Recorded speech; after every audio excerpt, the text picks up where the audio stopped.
Hello, good to be back.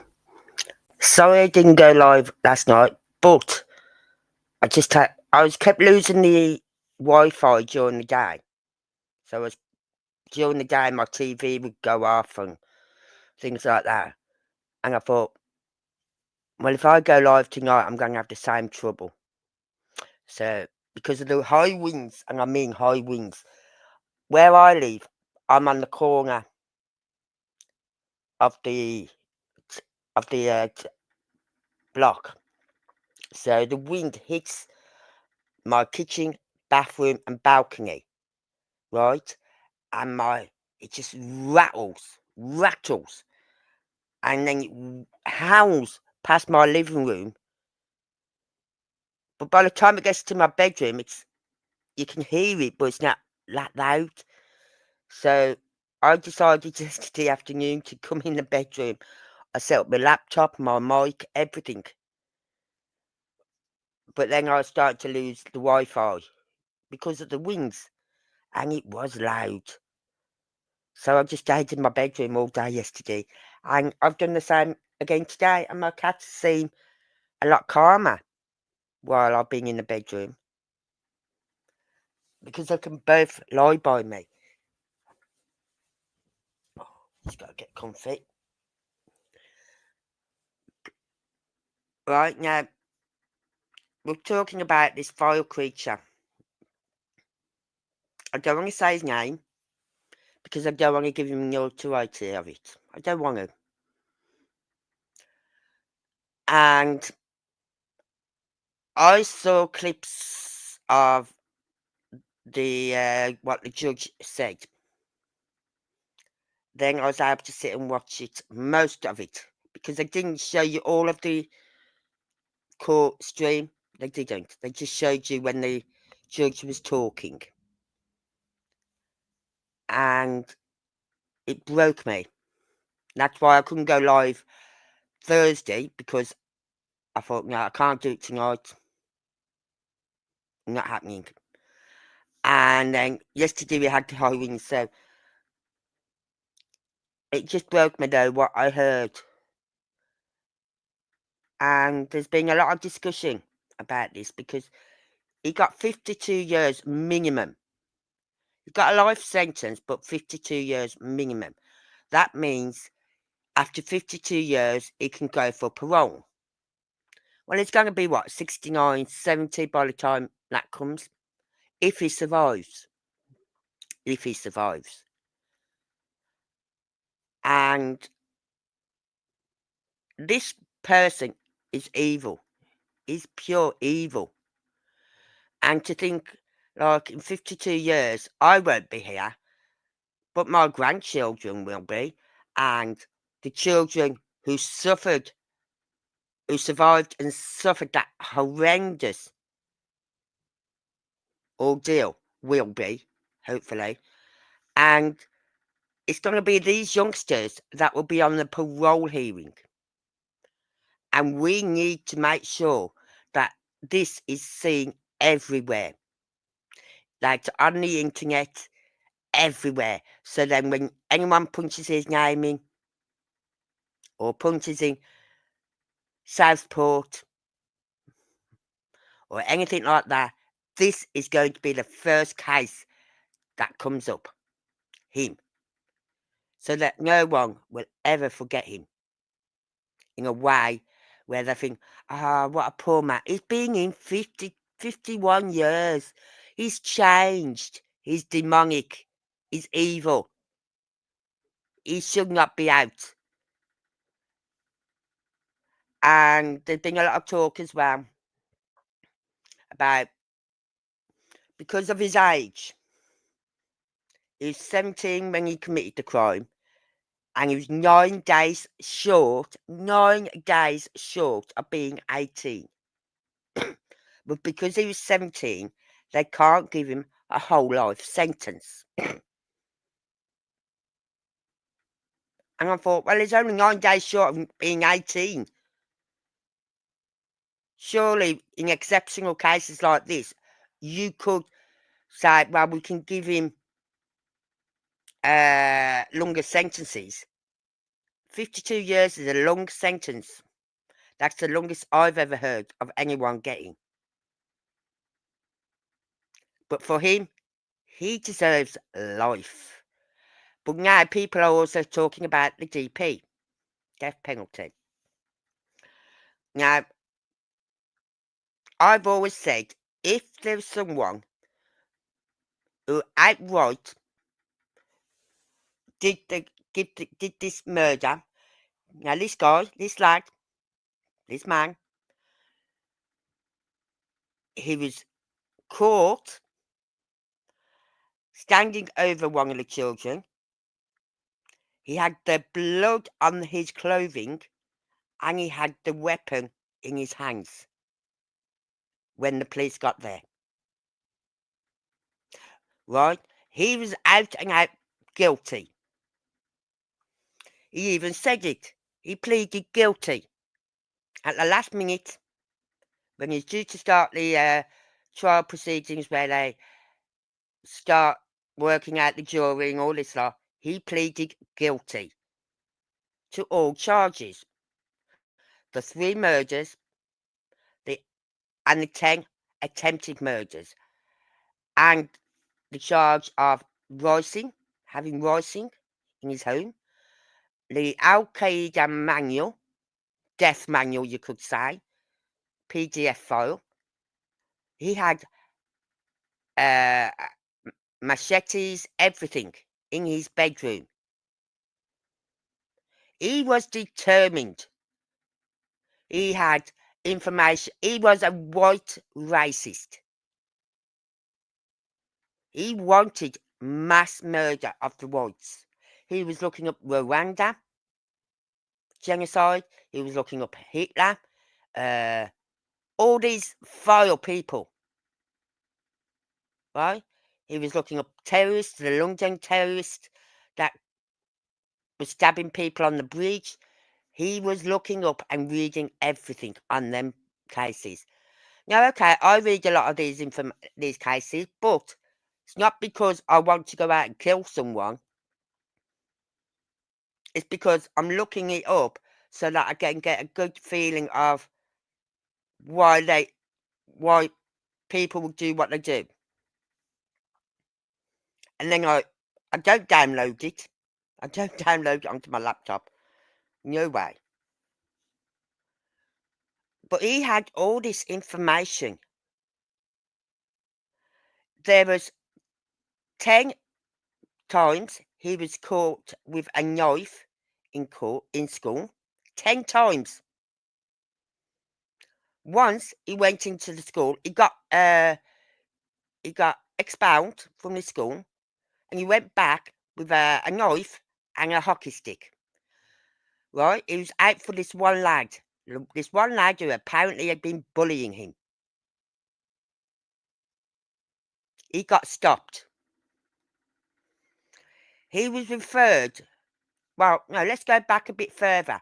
When he was about 12, he phoned, was it Childline, to ask him what he should do because he's got thoughts about killing mass people. This was when he was like 12 and 13. He had these thoughts then, right?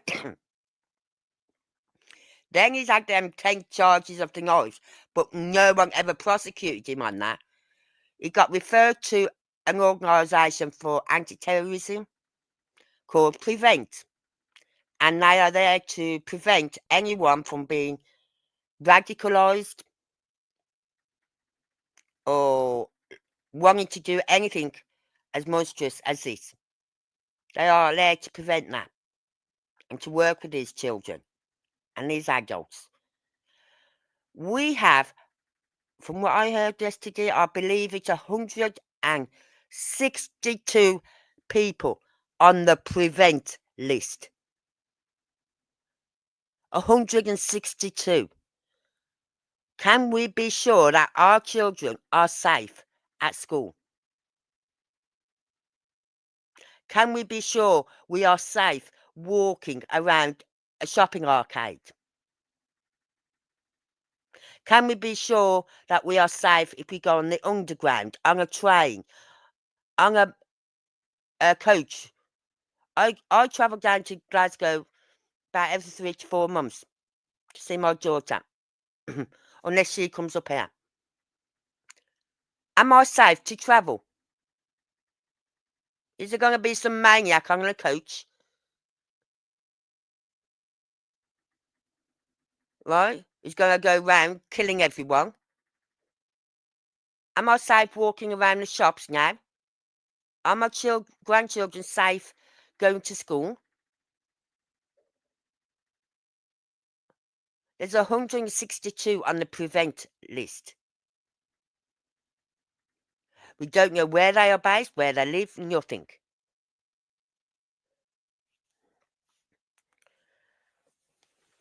But they obviously didn't work well enough with. Well, he got referred, this vile piece of shit, got referred 3 times to prevent. But, because he didn't hit their criteria, they couldn't help him. Because he wasn't demonstrating anything to say he was with being radicalised into a group or an organisation, they couldn't help him. I'm sorry, you've got lone terrorists all the time. He was saying he wanted to mass murder. He wanted to do a genocide. From the age of 13. And yet Prevent could not help him. That's disgusting. They are at fault. If they can't prevent people doing this, if they can't help people, then we shouldn't even be paying for them to be running as an organisation. Sorry. Stop that organisation.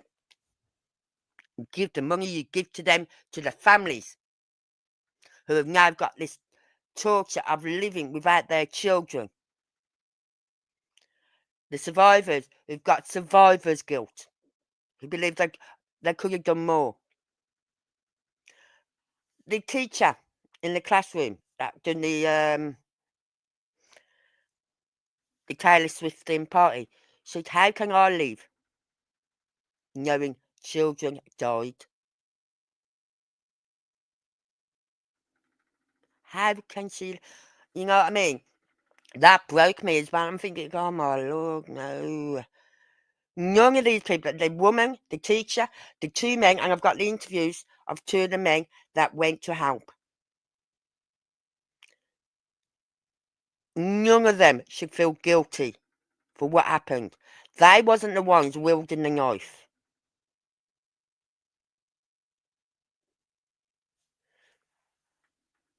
And then we got the parents.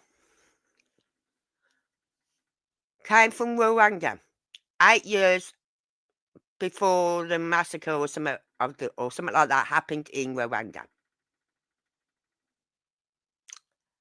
Why was they allowed to stay here? We'd like to know. And I believe, from what I understand, it was Keir Starmer, who was the CP at the time, Crown Prosecutor or whatever. He was the one who fought for them to stay in this country, allegedly. That's what I heard at the very beginning of this case, when they mentioned the parents. Other people have mentioned it as well. So I'm not the only one who heard it. And yet they now put his parents in, relocated them, gave them a new name and relocated them. They are paying, we, the taxpayer, is paying for them. We, the taxpayer, are paying for that vile piece of shit to sit in prison.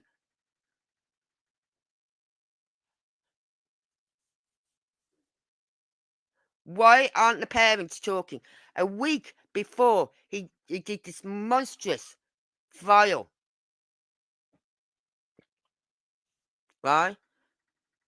His dad caught him getting into a taxi. His dad managed to get him out of the taxi.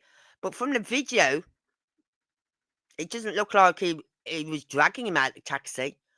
I've opened the door and fucking got him by the throat and dragged him out of the fucking taxi. I'm sorry for my language, but I'm fucking mad. I'm flipping mad, right? And we're going to see these videos. Did he report that to the police? Now, if that had been me, I'd have dragged him out of the taxi, thrown him in my car, and took him to the nearest mental institution and had him sectioned. Because you can have someone sectioned for their own safety and for the safety of others. You can. He could have took him to the fucking police station. Said, my son was just going to go to this school to do mass genocide, mass murder. I want him sectioned. They could have done that. But oh no. He persuades the taxi driver not to take him. So you see the lad then get out of the taxi and walk back in the house. Was that reported? Not that we found out. Nothing's come out about him reporting it to the police then. That was a week before. That was the last day of the school term. He was going to go back to his senior school. Right? He then read about this case, this Taylor Swift party, knowing, because if you read about it, it tells you the ages, like from the age of, say, 5 to 10 or 5 to 13 or whatever. So he knew the ages of the children that was going to be in there. We've got video of him walking up to the building, trying to get in the main doors. Couldn't get in. But why was the door open? I do not know. But then he walks to this right, and there's a door that's open. In he goes up the stairs. Boom, he's there. That door should never have been opened. There should have been some two-door system. Like, if you got past the first door, you're not going to get past the second door. All right? I've been to many soft plays, yeah? And you go in the main door, you pay, they buzz you in, and you go into the main building, yeah? To get out, you have to let them know, and they buzz you out so you can come into the reception area again to get out. If you're having anything where children are involved, they should have had a system like that. But obviously, they've hired this hall without the proper two-door entry, leaving a door open so anyone can just walk in. I don't know if there was ever activities going on. I understand there may have been a gym in there or offices in there. I'm not sure. But even so, there should have been, if you can't have a two-door system where there's children, then it shouldn't be allowed to go ahead in that building. That is one failing. That is the only failing. Well, plus the door was open. So there's two failings. The door was left open, and there was no two-door system. Big failing there.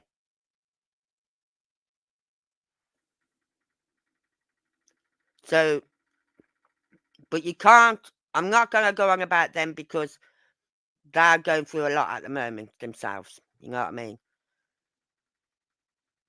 But this vile piece of shit, and I've got his picture up on my TV at the moment, he don't deserve to breathe the air we are. In cases like this, in extreme cases like this, where overwhelming evidence he was guilty, he was the one who done it, right? Then the DP should apply. And I also think if we've got, like, I heard someone say, she said, when was the last death penalty used? Right? And this guy said 1966 something, and it was. That was the last time it was used. And the reason it wasn't used after that was because the guy who had the death penalty had some like nowadays you class as autism or ADHD or some educational problems, right? He was killed and he wasn't guilty, right? But even after that, they didn't use it again, but it was there. The death penalty was there if they wanted to. They only took it off the whole of the court thing, the whole of the register in 1990 or 89 or 88 or 98, something like that. So the death penalty had been there for years. Even when I was growing up, the death penalty was there. I didn't know that because it wasn't put out there. We need the death penalty back. Not that I use it. Oh, you're guilty. You murdered this person. Death. You know what I mean? No. If you've got the death penalty, I believe, this is just my opinion, if you've got the death penalty, it's going to make people think twice. It's going to make them think twice. Right? We had that death penalty there up until, I'm sure, let's say 1998. It was only after that it was took off record altogether. Which was the worst thing possible. Because in these cases, if we'd still had the death penalty, we could have said, use the death penalty. This is one case that deserves the DP. It's one case that deserves the death penalty. He's evil. He's demonic. Even looking at his face, his eyes, is just pure evil. People say, have you ever looked evil in the eyes? Look at that picture. You are looking evil in the eyes. I will not put his picture up here no more. I will not mention his name.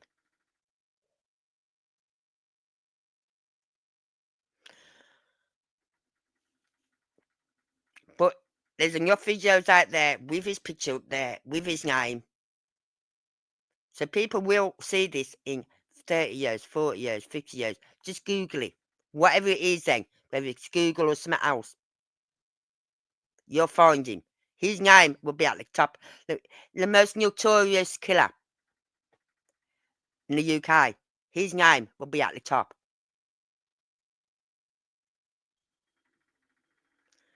Right? Well, let me just move again, because when I'm on my bed, I tend to start lying down. And that's a bad thing. So we're going to look.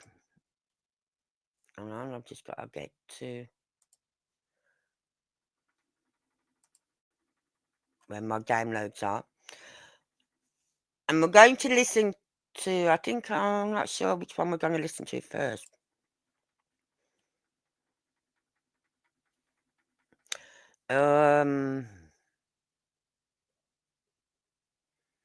Oh yeah, another thing. It's just that I've just seen it on my downloads. When you go to Southport and you ask people about this Southport, you know what they say? 19 seconds, about Keir Starmer and Southport. They say 19 seconds.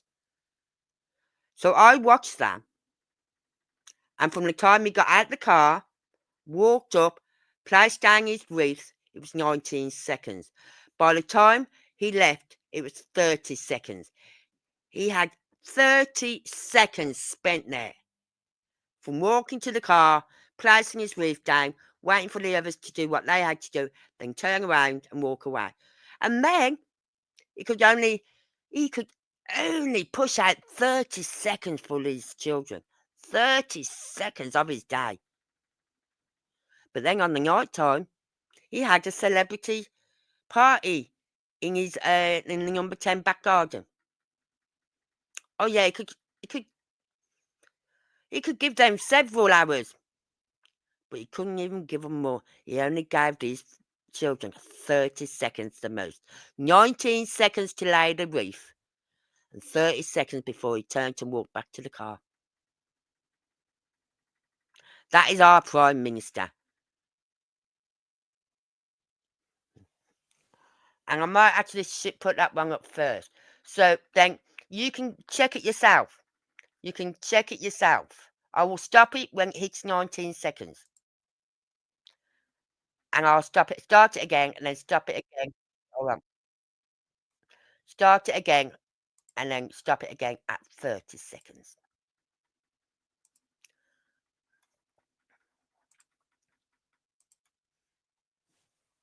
Right? You can see he's out the car because the angle of the camera was there. So he's just walking along now.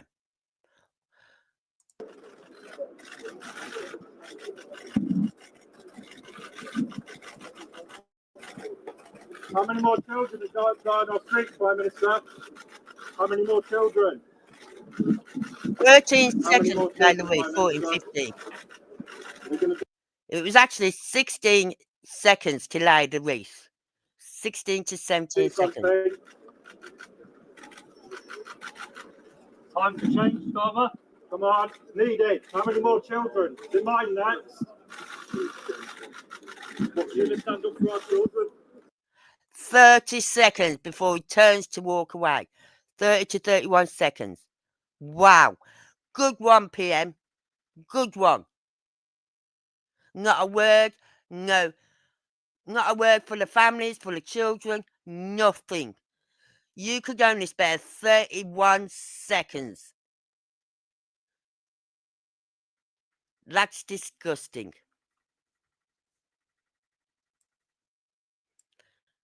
Now we're going to watch it again without me interrupting.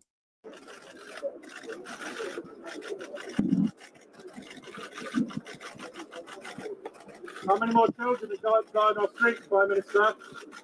How many more children? How many more children, Prime Minister? We're going to do something. Time to change, Starmer. Come on, needed. How many more children? Is mine next? What's you to stand up for our children? Yeah. Bye-bye. Right, it's fine, so off you go. Make a real change, Prime Minister. Get some make a real change! Get our children! Go away! That video was 52 seconds long. That's all it was. 52 seconds long. Right?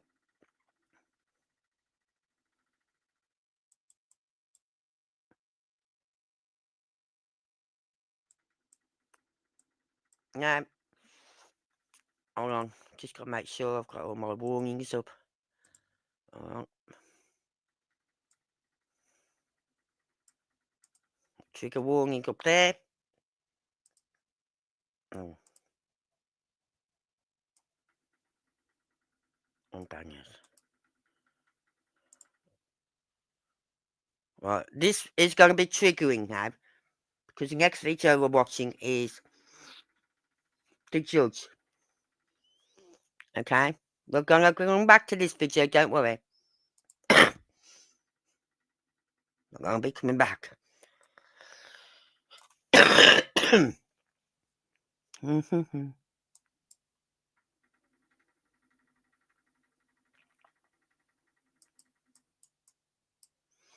Mm-hmm. Mm-hmm.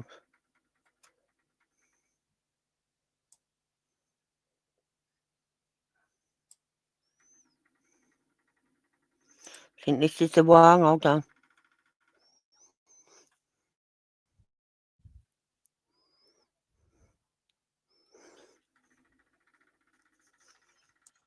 Yeah, this is the one. I'm going to wide on the screen. Now, I will say trigger warning. I've got it up on my screen. It's trigger warning. Please, if it gets too much, you don't want to listen to this again, walk away. She tried to save as many children as she could. Leaning over them, Rudakabana attacked her also. She did all she could before escaping, but suffered 5 stabs back, shoulder blade, and arm. She required a blood transfusion. She also suffered fractures to a spinal vertebrae, a rib, a shoulder blade, and all caused by severe force. And Jonathan Hayes was an adult working in a different part of the upstairs to the building. After he heard the disturbance, he went out to see what had happened and was attacked with a knife. Rudakabana stabbed him in the leg, causing a deep wound as he tried to kill him. He was only saved when another witness appeared.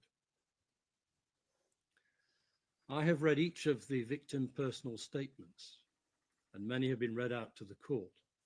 They are all deeply moving. The harm that Rudakabana has caused to each family, each child, and to the community has been profound and permanent.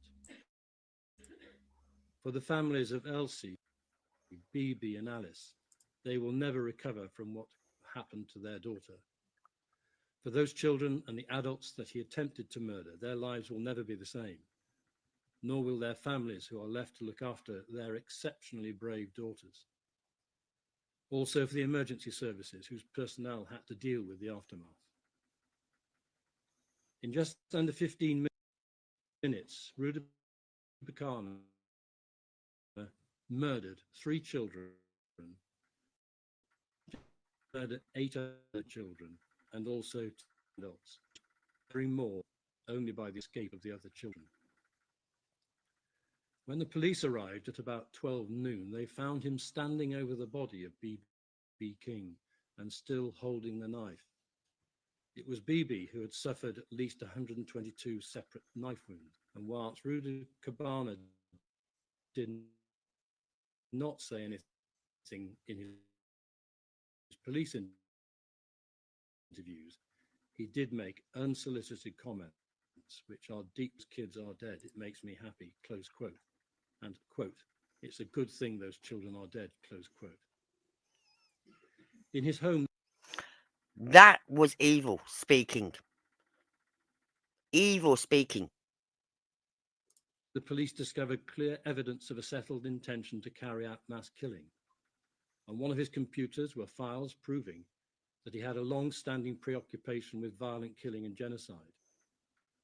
Of particular significance were copies of an Al-Qaeda training manual, which described methods of killing with a knife and where to attack the victim. Exactly, the Al-Qaeda manual. And yet, the government, the CPS, still say it was not a terrorist attack. What he did, how he killed these young girls, was just how it would tell him to do it in that manual. Listen to what it says in a minute. Hold on. Let's just go back a little bit. Listen to what it says about it. Files proving that he had a long-standing preoccupation with violent killing and genocide. Of particular significance were copies of an Al-Qaeda training manual, which described methods of killing with a knife and where to attack the victim. Part of it referred to attacking the head and neck, just as he had done to some of the victims in this case. Also, the manual provided instruction on how to produce ricin, a highly dangerous toxin, which can cause multiple deaths and has no known antidote. I am sure that he had followed those instructions because the police found in his bedroom the materials to produce ricin and a pulp residue within a container. That was examined by an expert in chemical and biological warfare agents, Dr. Martin Pierce, and confirmed it was ricin pulp and castor oil. His opinion was that there was sufficient ricin pulp that with some further purification process, it would have provided a range of up to 1,269 doses, which would cause death if inhaled. However, there was no evidence that Ruda Cabana had recently tried purification. I am satisfied that for some time he had planned to kill as many people as he could, as the prosecution have called it, quotes, a mass killing. He bought the knife he wanted to use, which had a particularly sharp point. He had read information on how to stab people with greatest effect to kill them. He saw the publicity for a children's party in Southport at the Heart Space Dance Studio and decided to kill as many as he could, targeting very young children. I'm also satisfied that if he hadn't decided that way of killing, in time he was highly likely to use the ricin he had produced. The prosecution have made it clear that these proceedings were not acts of terrorism within the meaning of the terrorism legislation, because there is no evidence that Ruda Cabana's purpose was to advance political, religious, racial, or ideological cause. I must accept that conclusion. However, in my judgment, his culpability for this extreme level of violence is equivalent in its seriousness to terrorist murders, whatever his purpose. Whether his motivation was for terrorism or not misses the point. What he did on the 29th of July last year has caused such shock and revulsion to the whole nation that it must be viewed as being at the very extreme level of crime. His culpability and the harm he caused and intended were at the highest. I do not, however, take into account against him what happened in different parts of the country after his arrest. He did not cause that. Axel Ruda Cabana was born in Cardiff on the 7th of August of 2006. He's a UK citizen, now aged 18, but was still 17 when he committed these offences.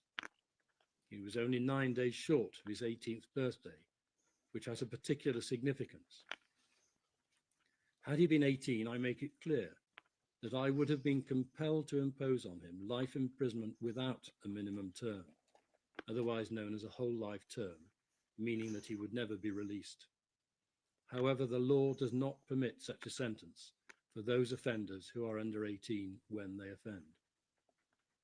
Ruda Cabana has only one previous conviction, on the 19th of February 2020, when he was aged 13, for possession of a knife on school premises, assault, and possession of an offensive weapon in a public place. He was made subject to a juvenile referral order. Those offences took place when he returned to the school from which he'd been excluded due to his previous behaviour. He entered the school without permission, carrying a knife and hockey stick, intent on attacking another pupil, whom he said had bullied him. For the offence of murder on counts 1, 2, and 3, the sentence must be custody for life. I'm required to fix the minimum term which he must serve in custody before he may apply to the parole board for his release. It will be for the board to decide if he is ever safe to be released into the community, and if ever he is, he will remain on licence for the rest of his life, subject to recall into custody if he breaches his licence terms. The minimum term I will fix will be a very substantial one, and the very least he will be detained, which will mean that he will serve almost the whole of his life in custody. I consider at this time that it is likely he will never be released and that he will be in custody for all his life. The starting point in deciding the minimum term in custody on counts 1 to 3 must be 27 years, because he was 17 years old when he murdered Elsie, Bibi and Alice. I find the following circumstances make those murders yet more serious. Firstly, there are two exceptionally high factors that would, but for his age, require me to impose a whole life term. The murder of 2 or more persons, where each murder involved a substantial degree of premeditation or planning, and it was in each case the murder of a child with such premeditation or planning. Secondly, the children were particularly vulnerable because of their very young age, being 7, 6, and 9 respectively. Thirdly, the physical suffering that he caused as he repeatedly stabbed them. Fourthly, there were 3 murders. Fifthly, at the time he carried out these murders, he also attempted to kill 10 more, 8 of whom were also very young children. Sixthly, the severity of the injuries caused to the victims. Seventhly, he produced highly toxic poison ricin, which he was very likely to use at some time had he not committed these offences. In mitigation for this offending, Rudy Cabana is still only 18 years old. However, I consider that his age has already provided him with a substantial reduction in his sentence, because it means that he has avoided a whole life term. Whilst he has entered guilty pleas, saving the families and victims the pain of a trial, he cannot claim to have shown any remorse. His unsolicited comments in the police station made clear his feelings. However, lack of remorse is not an aggravating factor. I have read evidence within a statement of an assistant head teacher which describes how Rudy Cabana's early years at school developed from a normal student to one who became increasingly threatening to those he felt had wronged him, leading to his exclusion. None of this gives any indication of what he was to do on the 29th of July last year. I have read the intermediary assessment report dated the 24th of September 2024, in which its author said that he presented as having high functioning autism and that he does not have any associated learning disabilities.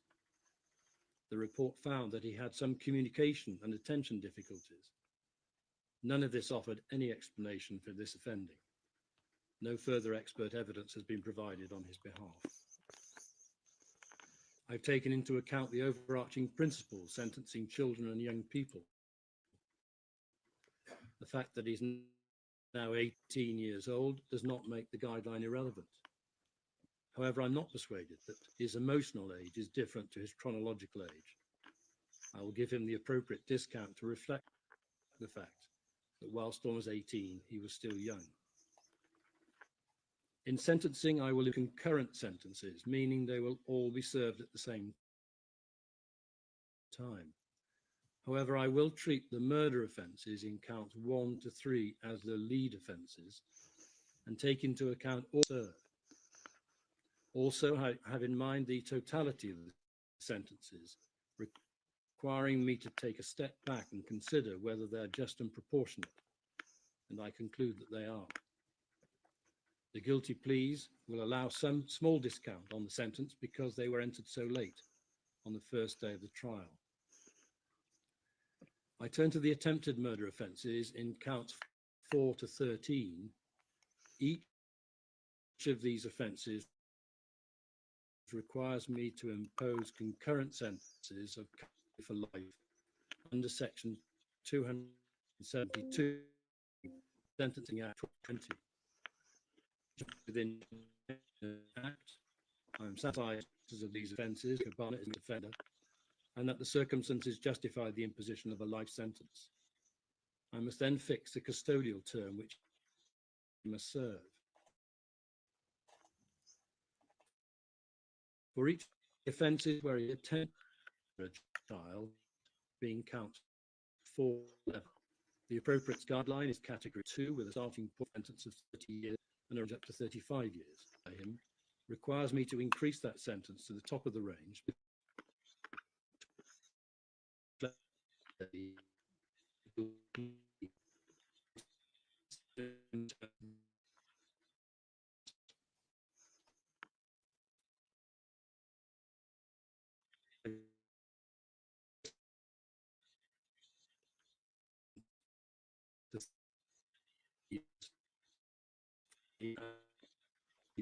On each murder of the Lucas and Johnson Hayes.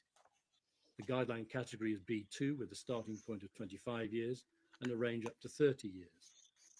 With the same aggravating factors of seriousness and mitigation for counts 4 to 11, I increase the sentence to 30 years, reducing it to 27 years for age and to 24 years for guilty plea.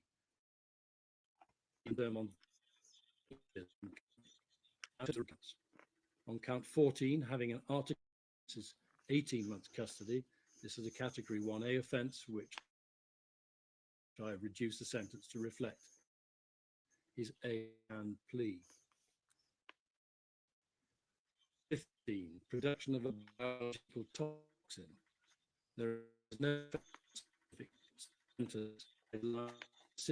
I reference in which a sentence of 8 years imprisonment after conviction was upheld by the Court of Appeal, the decision based upon its own facts. I'm satisfied that his production in this case of ricin was more advanced and is associated with Rudakabana's mindset to cause many killings, whilst he had not used the ricin by the time of his arrest. Taking into account his culpability and the harm risked, allowing for his age and guilty plea, I sentenced him to 12 years custody.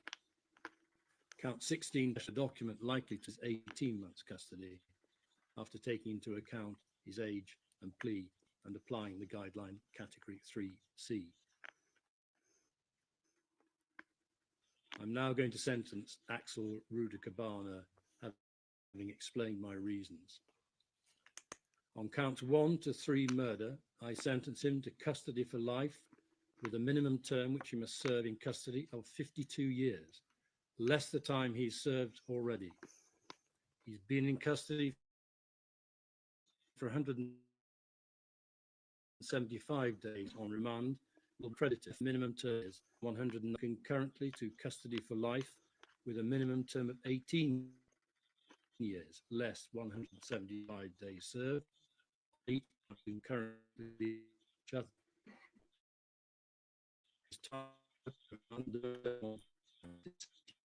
190 days. On counts 12 and 13, sentenced him concurrently to custody for life 16 years, less his time served on remand, on each count concurrently with each other, leading to a minimum term on those counts of 15 years and 190 days.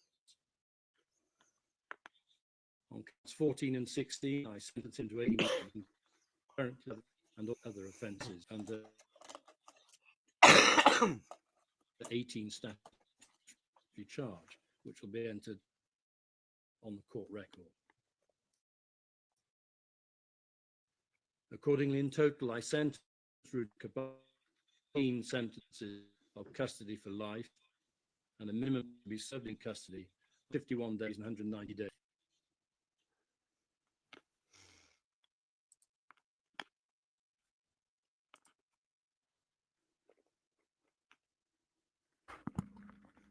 Highly unlikely.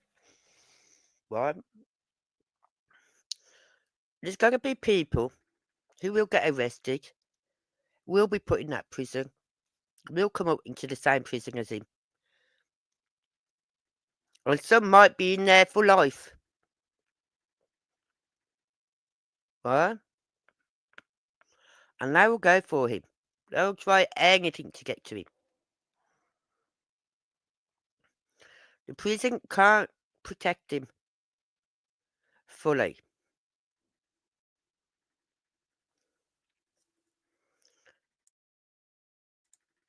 Right? They cannot protect him fully. He will get got to. It's like, I was surprised how quick they got to that. The father who killed his 10-year-old daughter.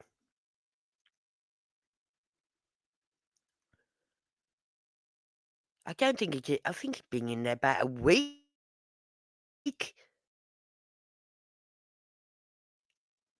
A week, if that. When someone had got to him.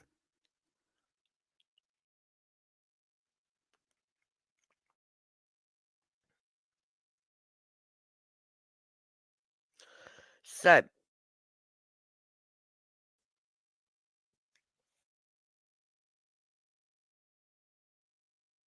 but there are other Muslim groups that will.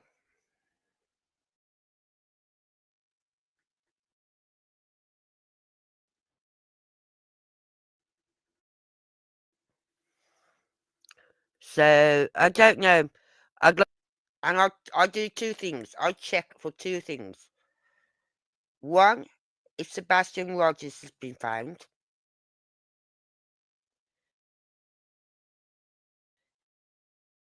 And two, if he is this guy, is this Someone will get to him. I don't know who, but someone will. I'll read the comments. I'll be going, karma. Karma. At least we won't have to be paying the 3 million or 3 billion a year or whatever it is to keep him in that prison, to keep him safe. You know what I mean? Why should we keep him safe? What about keeping our children safe?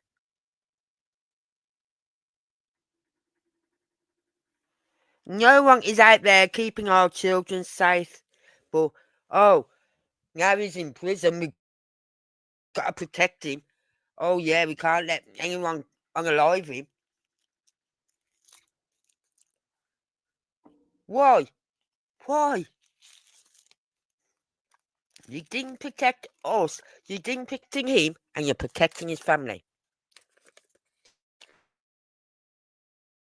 Why are you protecting his family?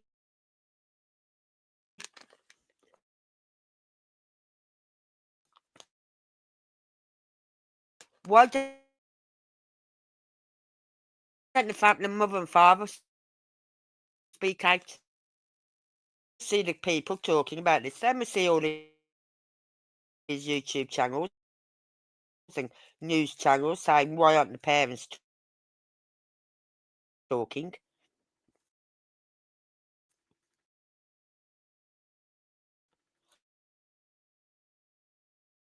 And how they feel.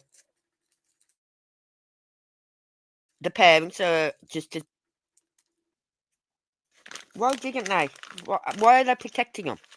What are they... There's still so many questions to this case have been unanswered. And Keir Starmer won't talk about it.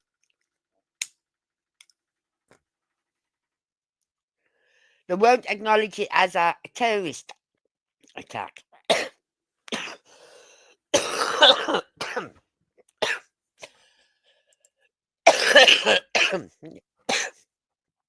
Now, I'm going to pull up some... let's have a look. List rules. Let's have a look to see what I can find.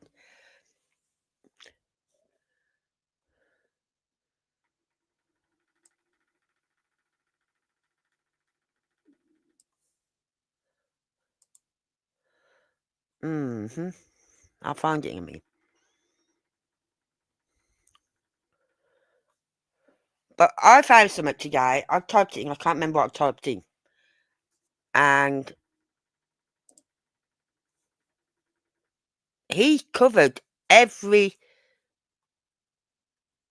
factor that needed to be done.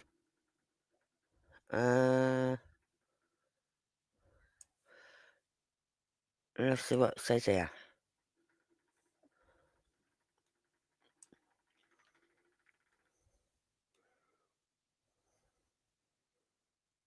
Right, here it is. It's not the one I found earlier, but it's the same one. Let me just take myself out of the picture. Right.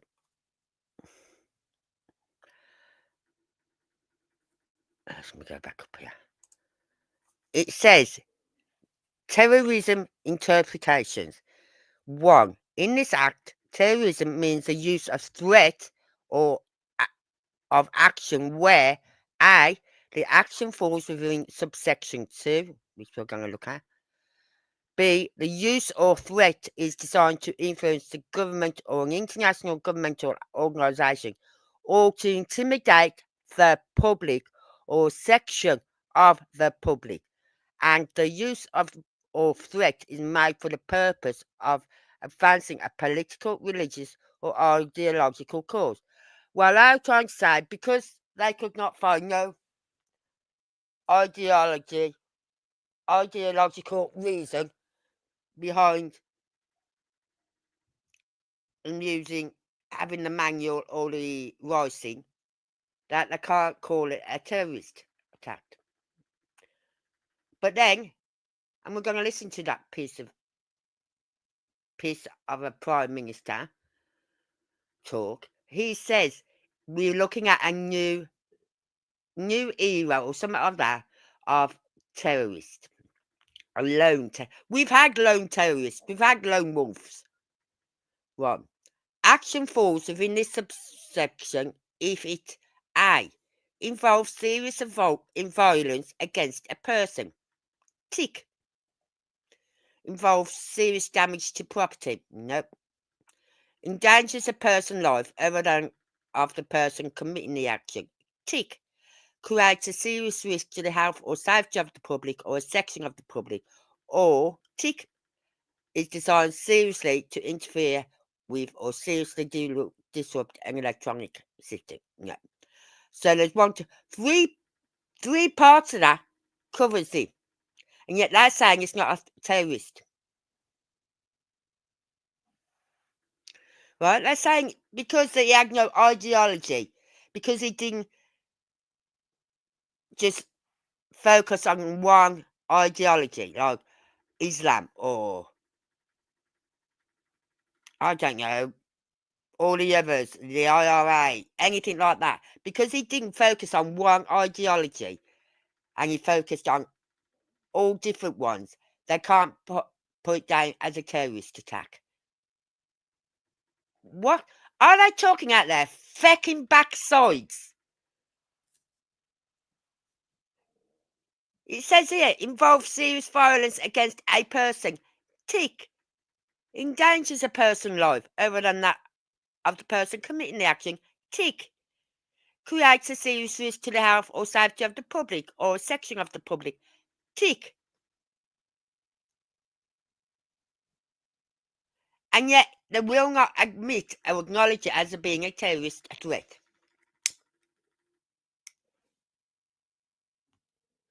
Feck's sake, if he hadn't gone for those little girls, would he have continued to process that rising?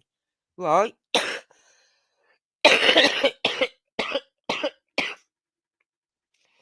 If he'd have processed that rising, he could have took it to, I don't know, an airport, a shopping arcade, anywhere where there's hundreds of people gathering in one go. Would that be classed as a terrorist act then? Would that? Yes. So why is this not being classed as a terrorist act? Just because he isn't, I'm with Al Qaeda or whatever, just because he's not defining himself as to with one specific group, doesn't mean he's not a terrorist. He put terror in the hearts of those children. The terror in the faces of those children who he unalived. The one young girl, the older of the three, managed to get outside, but collapsed outside. Right? And the other one had 95. Or was it 85? Something like that. I've got the information on my X account. I'm going to pull it up. And the other one, trigger warning everyone. I'm not sure if it's on this account or on the other one.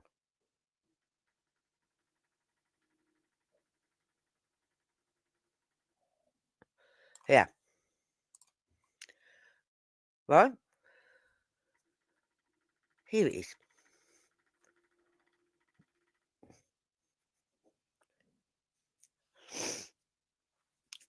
Hold on. Just gotta get my composure because I can feel it coming on. I can feel my heart is pounding.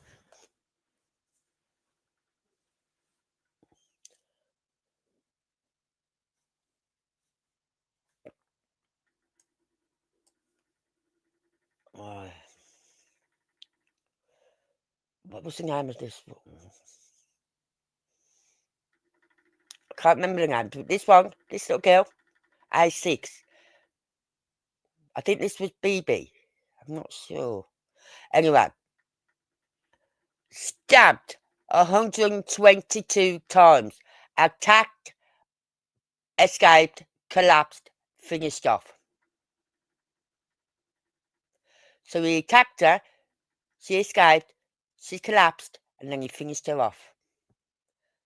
Stabbed the second little girl 85 times, attacked, escaped, collapsed, finished off. I know this is hard to hear, but it's hard, right? This young girl, aged 9, managed to escape severe head injury. He went for the head and neck and the back and things like that.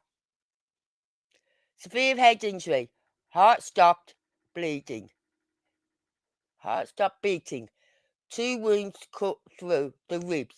Damaged skull. Died in hospital. This teacher received 5 stab wounds as she screamed, "Run away" at the children. Survived despite life-threatening condition. I heard her shoulder, it stabbed her that bad into her shoulder and on her back. Her arm was literally off.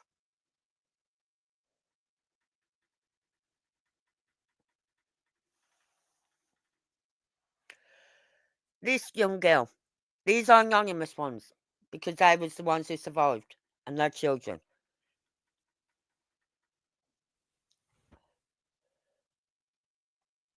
Girl 1, stabbed 32 times. Tried to leave but was pulled back in. Re-emerged and collapsed. Survived despite life-threatening condition. They've got that on video where she's leaving the building and he grabs her and pulls her back in. 10-year-old. Stabbed 8 times. Managed to escape 8 times. Another 8-year-old. Oh, no, sorry, that was 10-year-old, sorry. 8-year-old. Stabbed 4 times. Managed to survive. 9-year-old. Stabbed 3 times in the chest. Suffered 2 fractured vertebrae. Managed to survive. How do these children survive? I do not know. 8-year-old. Stabbed in chest but survived. 7-year-old. Wounded on chin and arm. 10-year-old. Taken by ambulance to hospital. Had to have her spleen removed. Will have to be on antibiotics for the rest of her life. Because her spleen is what controls her antibodies from illness and everything like that. She cannot afford to get a simple little cold.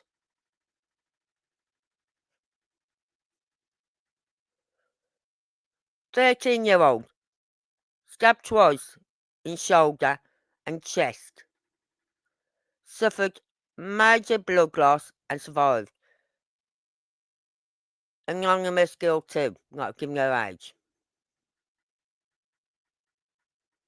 Right?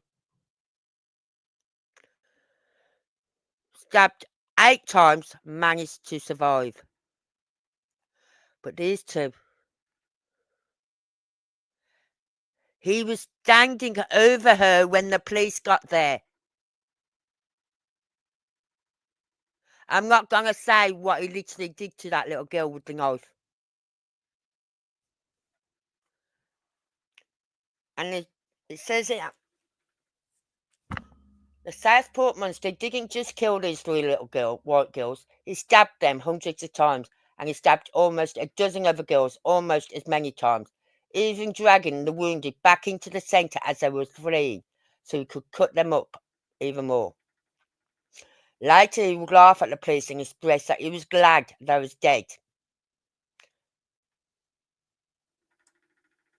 Starmer's government knew all of this and knew all of its anti-white motivations. based on his reading list and told no one the gory details. We didn't want to know the gory details. We don't need to know that.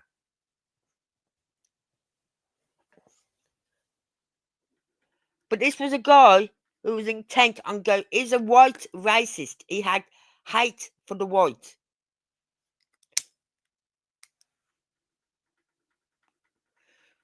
Instead, together with the legacy media, the British government and the police called it misinformation and disinformation.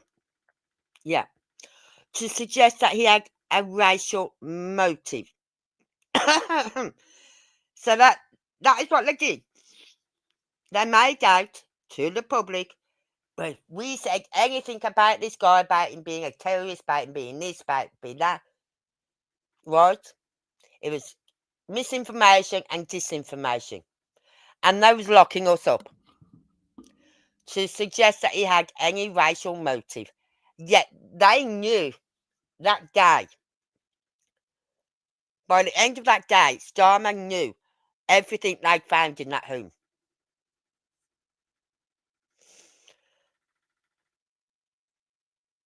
They painted those protesting over the murders as far right. Yes. And arrested and jailed hundreds for social media posts. They did, and they need to be released. The police even threatened to extradite anyone from overseas for talking about it.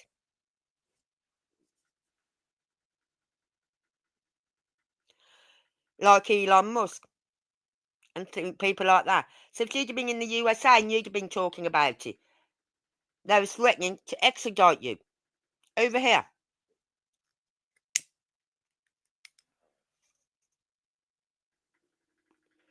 I couldn't see your government letting that happen, but they was threatening to do it. Those people, not the ones for throwing bricks and all that lot and smashing windows, not them ones. They did destruction. They went on a rampage. They need to be kept in prison for the time they was given. But the ones that was just for putting a tweet up or a Facebook post up, 2 or 3 years, no. They should never have been sent to prison.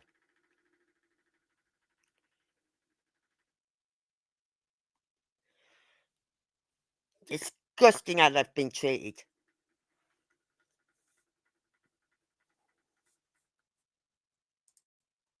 But that's the girls.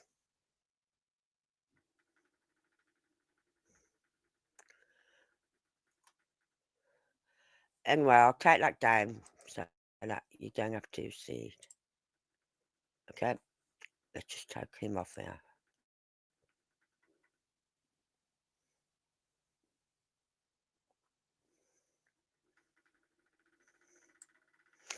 It says here, that piece of ish made enough ricin to kill 12,000 people. He pled guilty to terrorism charges. He was charged in October when they told us that charges of terrorist charges had been given to him. He pled guilty. But then when it comes to sentencing, the CP, Crown Prosecution, said, well, because we had no ideology, he didn't conform to any one ideology. I don't give a hoot what ideology they conform to or they don't. He put terror in those lives of those children who have survived. One only has to get a cold and she could die because she has no spleen.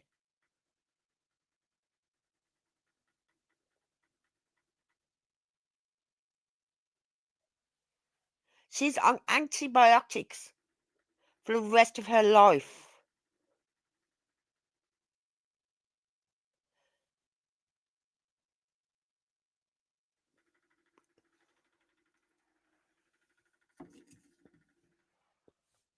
Just let that sink in.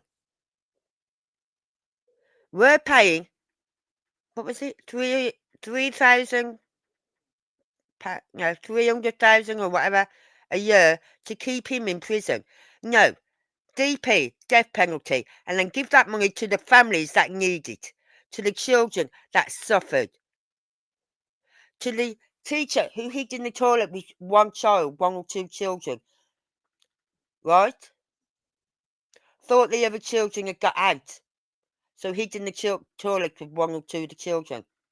Then realised they hadn't all got out, and she could hear the screams.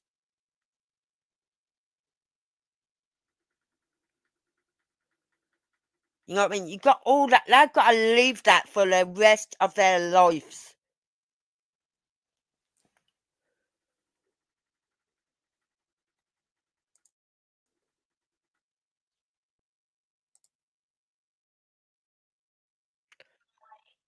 Hold on. They've got to live with that the rest of their lives. So that money that we're using out of our taxpayers shouldn't go to him, shouldn't be keeping him in prison in safety. Should go to these families. To every one of those families. To the mother and the fathers of those 3 young girls. Which Keir could only manage 30 seconds to spend there.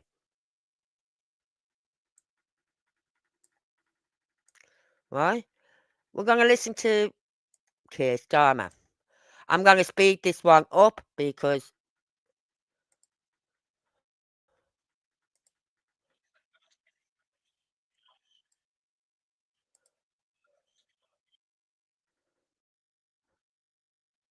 in this case. Every parent in Britain will have had the same thought. It could have been anywhere. It could be our children. But it was Southport. Was I said there will be a time for questions. But first, justice had to be, and that above all, we must not with the work of the police, the prosecutors, and the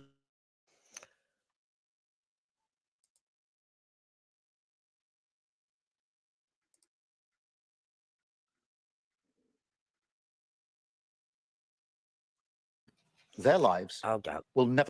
Hold on. Just make sure you see this because that's it. So I lost you for a bit on here. Be the same.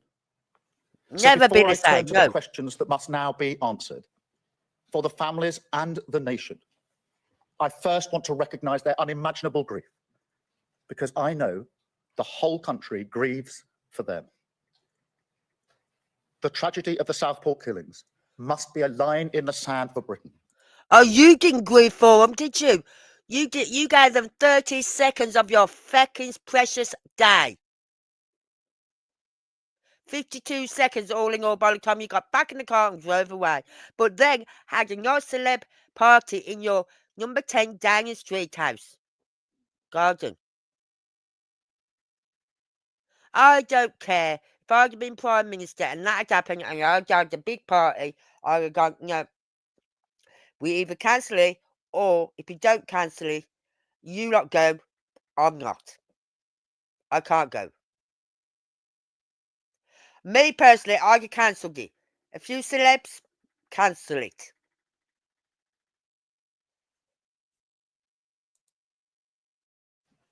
We must make sure the names of those 3 young girls are not associated with the vile perpetrator, but instead with a fundamental change in how Britain protects its citizens and its children.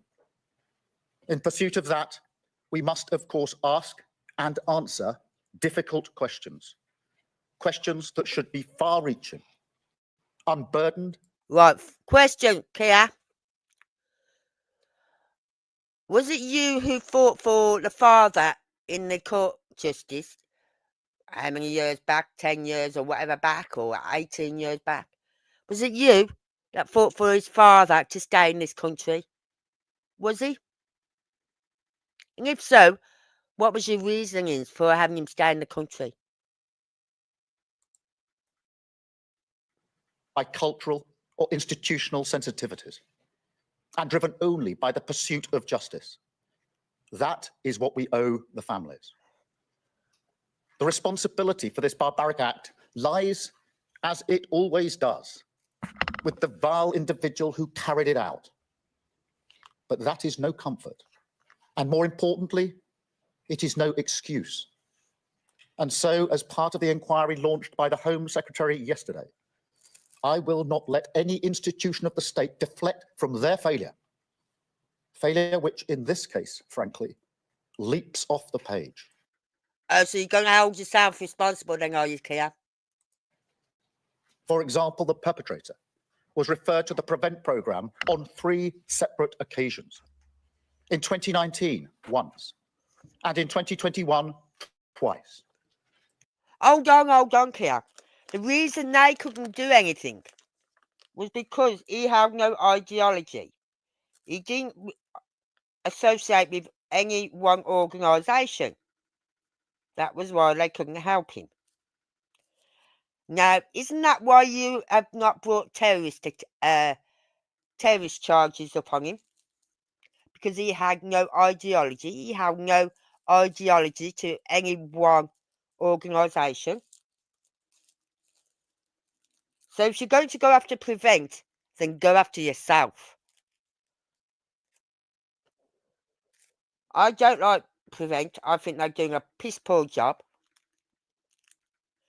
When you think there's 160 odd people still out there on our streets on their books. How many are out there of like that for a piece of ish?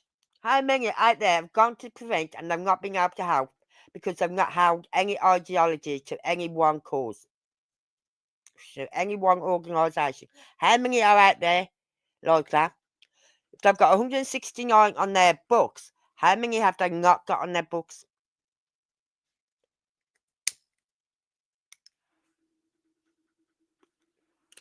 Those are the ones I want to know about.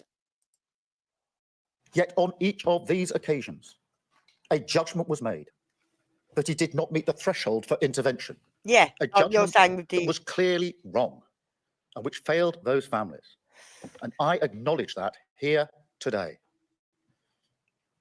Throughout this case, to this point, we have only been focused on justice. If this trial had collapsed because I or anyone else had revealed crucial details while the police were investigating, while the case was being built, while we were awaiting a verdict, then the vile individual who committed these crimes would have walked away a free man. BS! All we wanted to know was why did the media not give the proper picture out of him? They was allowed to. Even the judge said because of his age and he's only 9 days away from being 18, his picture could be released. So they released a picture of an innocent Welsh schoolboy. Oh, he couldn't do these dreadful things. And not the devil-looking evil piece of ish that he was. Why was that picture never produced? Right? Because the media, the mainstream media, are so fucking woke, it's unbelievable. If it don't fit into their likings, what they want to talk about, they won't talk about it. And the people showed that outside the court the other day, where, what was it, Sly News and BBC One had to move out the area because the people didn't want them there. The people spoke out.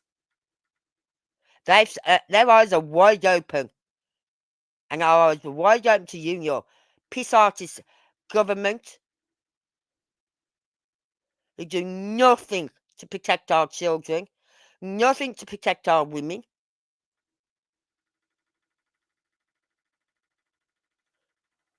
Only today I found out there's a case in one little town, and just across this field, you only have to walk across the field, there's a hotel, right?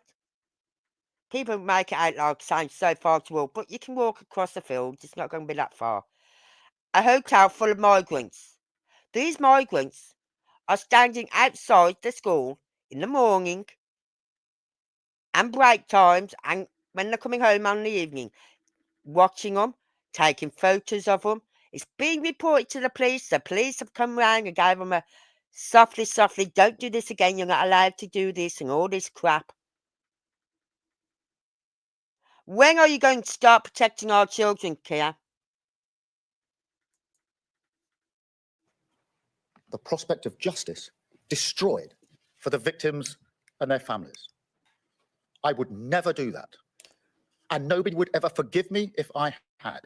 We wasn't asking you to give us the case files. We was asking, when did you know about the rising and the Al Qaeda death manual? When did you know? Simple. Or did you know? Yes or no? When did you know? Was it the same day? Was it the next day? Because finding them items would have been high priority to let you know. Right? So you would have either known the same day or the following morning.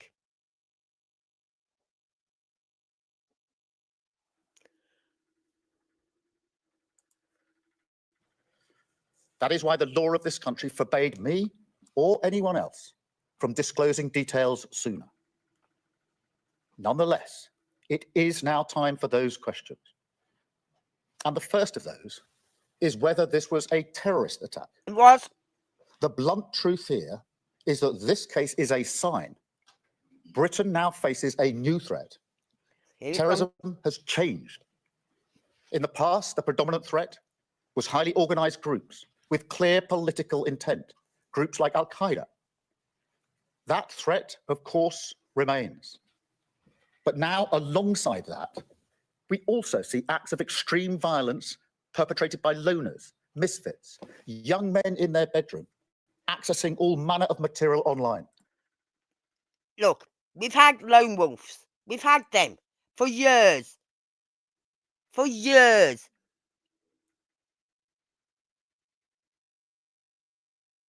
So this isn't anything new. You're just making it out to be new because that way you can cover your ass. Desperate for notoriety, sometimes inspired by traditional terrorist groups, but fixated on that extreme violence, seemingly for its own sake. Now, it may well be that people like this are harder to spot, but we can't shrug our shoulders and accept that. We can't have a national security system that fails to tackle people who are a danger to our values. Oh, don't make me laugh. National security system. What national security system? Values, our security, our children. We have to be ready to face every threat.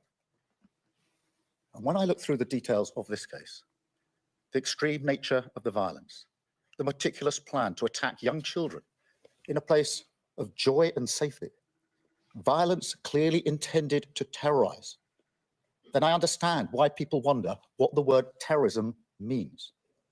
And so if the law needs to change to recognize this new and dangerous threat, then we will change it, and quickly. And we will also review our entire counter-extremist system to make sure we have what we need to defeat it. Now, that work is already underway. I've tasked Sir David Anderson, KP. Oh, shut up. You're going in to do an inquiry, which will only come out with recommendations. Look, they had an inquiry, 2022 finished? 3 years ago, you had 20 recommendations then for an inquiry. You've only just started to act on them now, right? So what will this inquiry tell us? The failings. It'll point out the failings in Prevent. Well, I've got one thing to say about that. Shut Prevent down. Instead of wasting money on an organisation that isn't doing feck all to help our children, then shut it down. It's not worth the space they take. It's not worth the money we are paying. Right? Now, the second one would be make it mandatory law that any place where they have children, there's a two-door entrance. Without that two-door entrance, then they cannot get the license to have children there. That would have stopped all of this. No way would you have got into those girls. Because if you got past the first door, maybe, but you wouldn't have got through the second door. And if you tried to break the glass, you put that glass that don't break. Right? I don't know what it's called. Right? And it gives them time to phone the police.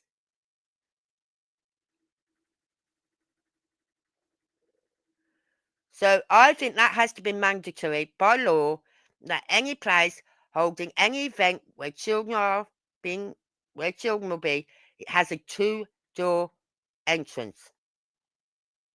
You get through from one, but you have to be buzzed in to get through the second. Because without that two-door entry, what's saying any of those girls hadn't just go up and walked out? You know what I mean?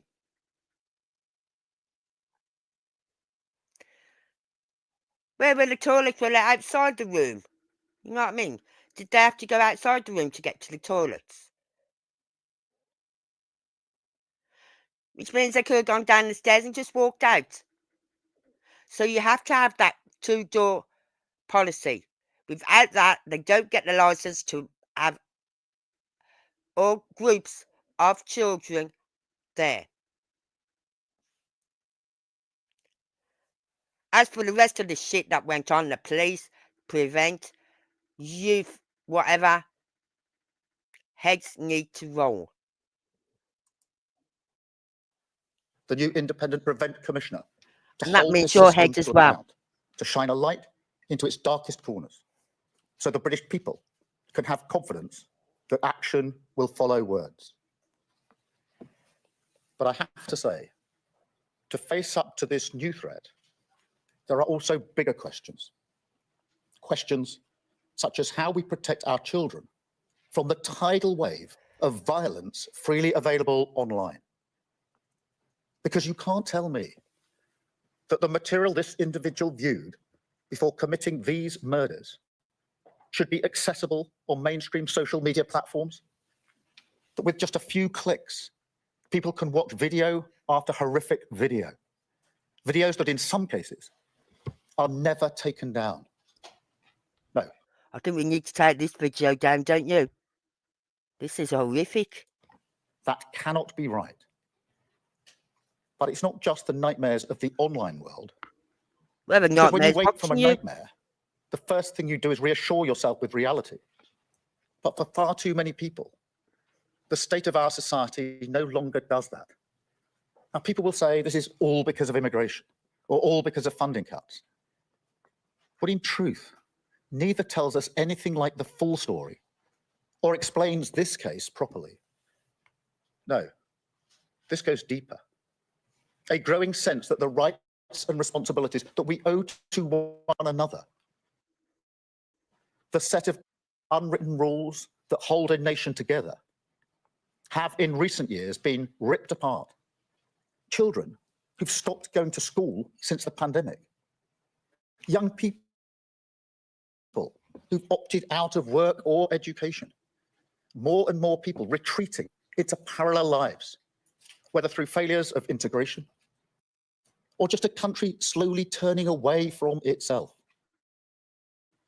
Wounds that politics have contributed must try to heal. Thirdly, there are also questions of Westminster, a system that is far too often driven by circling the institutional wagons, that does not react until justice is either won by campaigners or until appalling tragedies like this finally spur a degree of action. Time and again, we see this pattern, and people are right to be angry about it. I'm angry about it. Southport must be a line in the sand, but nothing will be taken in this inquiry. Nothing. Most importantly, it will need to be watching right now, and then we've heard all the promises.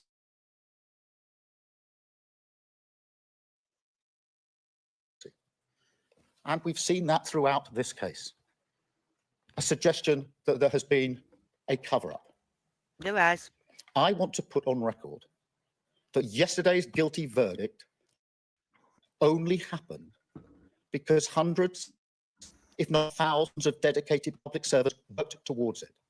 Many of them in absolutely harrowing circumstances. But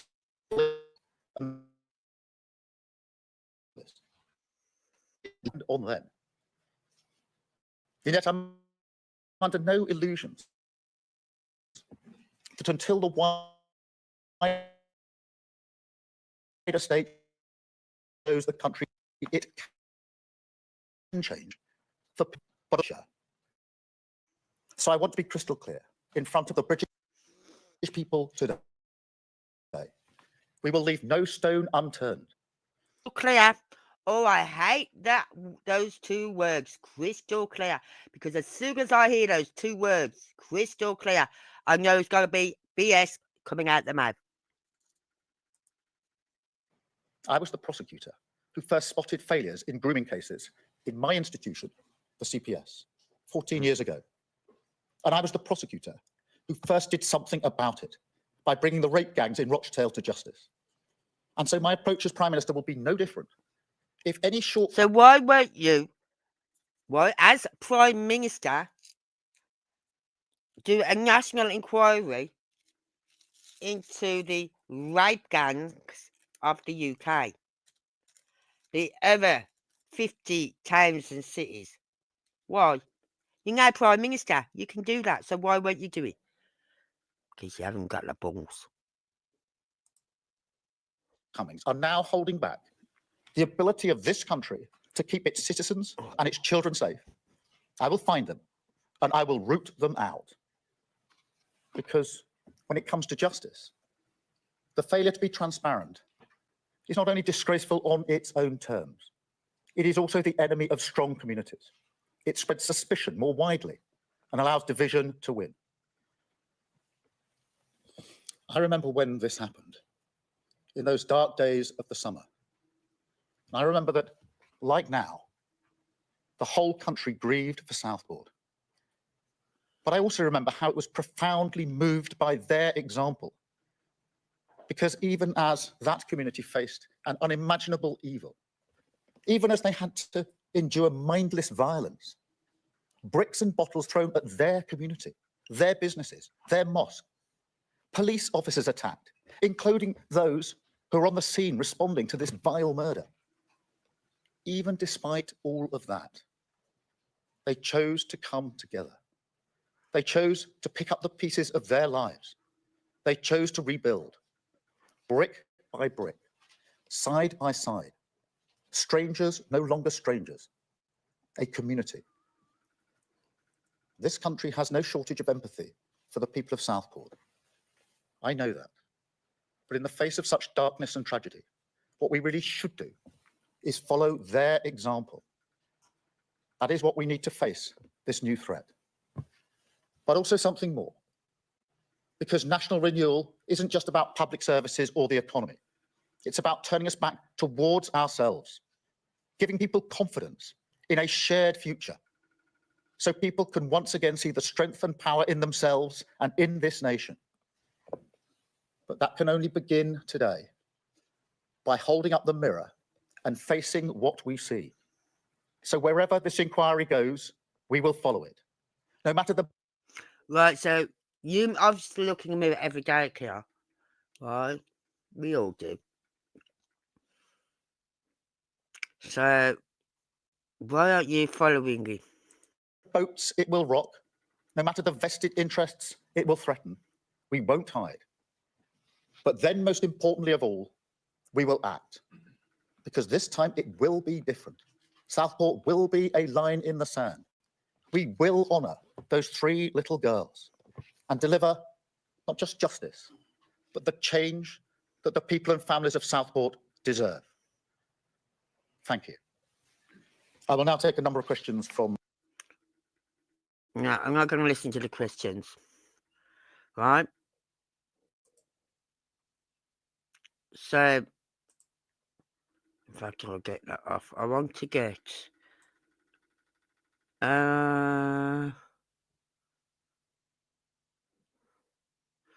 we're going to look at this video.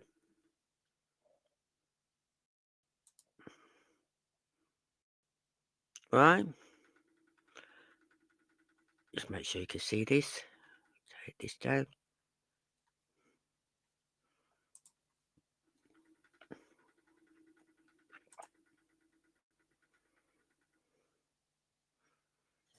Accordingly, in total, I sentenced Rudy Cabana to 13 sentences of custody for... Excitedly gathered. Hang on.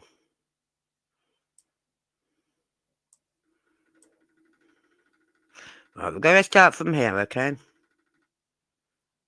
Never be released from jail after he stabbed BB King, Elsie Dot-Stancombe and Alistair Silva-Guire to death on July 29th.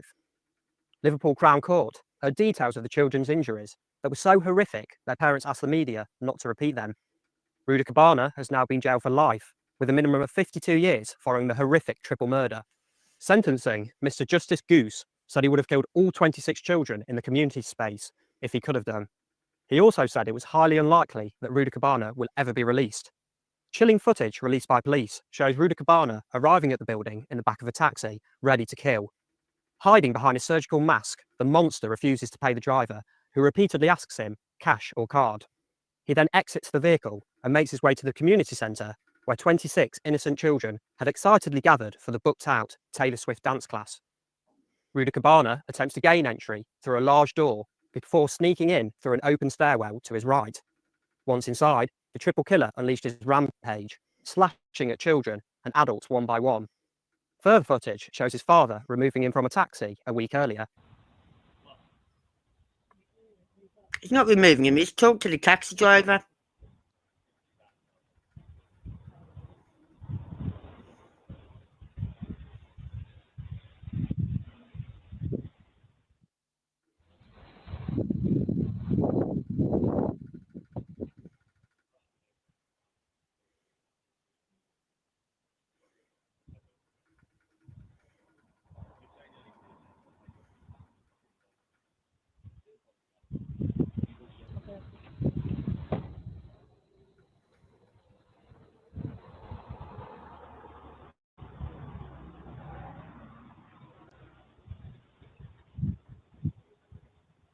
The shameless triple killer today caused further anguish for the victims' families with his courtroom stunts. Rudy Cabana was removed from dock shortly after the sentencing began, shouting that he was ill and needed a paramedic. As he left, one family member shouted, "Coward," as others shook their heads. He was then removed for a second time after lunch when he made another vile outburst. Rudy Cabana had pleaded guilty to 3 counts of murder and 10 of attempted murder. The teen also admitted 2 terror offences after police found ricin and Al-Qaeda manual at his home. Tonight, PM Keir Starmer called it one of the most harrowing moments in our country's history.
It says there, moments before the police arrived, this is when the police arrived to apprehend the killer. They'd already apprehended the killer, who was at the studio. He was standing over the youngest little girl with a knife in his hand.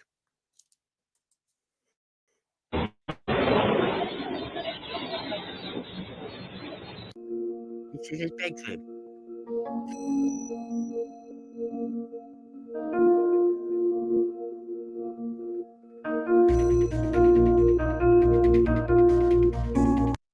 Ask this I question thought before that you- because I don't want to sell the knives.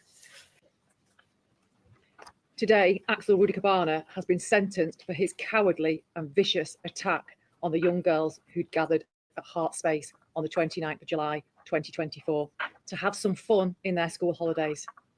They had come together for a Taylor Swift themed morning to enjoy dancing, singing, and making friendship bracelets in honour of their idol. Those girls who range in age from 6 to 13 were the polar opposite of the calculating teenager who carried out the harrowing and atrocious premeditated attack. The victims were enjoying a day of youthful innocence, untainted by the twisted and unhealthy fascination with violence that drove Axel Rudy Cabana to carry out the atrocities he'd planned in the days leading up to the 29th of July. His terrifying attack resulted in the deaths of Bibi, Elsie, and Alice. According to prosecution counsel today, 2 of those children suffered particularly horrific injuries, which can only be described as sadistic in nature. He also attempted to kill 8 other children as they escaped, and 2 adults, and traumatized the remaining children who had managed to escape physically unharmed. Since his arrest, he has shown no remorse for his actions. When his home was searched following his arrest, a number of weapons were recovered, including the biological toxin ricin, which the defendant had produced in his bedroom. On his computer devices, a large number of images and documents were found, which demonstrated that he had a long-standing obsession with violence, killing, and genocide. Amongst those documents was a version of the Al-Qaeda training manual, which provides instruction on how to commit acts of terror, including with a knife and with poisons such as ricin. Having researched the atrocities committed by others, the evidence that suggests that he set out to emulate them. But I do hope that knowing he is now convicted for the most horrendous of crimes and he's in prison will bring some small comfort to those families. I'm sure that Rudy Cabana had a Right. Now, I had to jump a lot of that videos because I don't want to be showing the knives, the weapons. So I might have to go and edit this at the end. So I don't know what to say about this person. I'm just lost for words. All I can say is the DP, I believe, should be enforced on cases like this, especially him. Why should we pay for him to sit in jail for the next 52 years? You know what I mean? Why?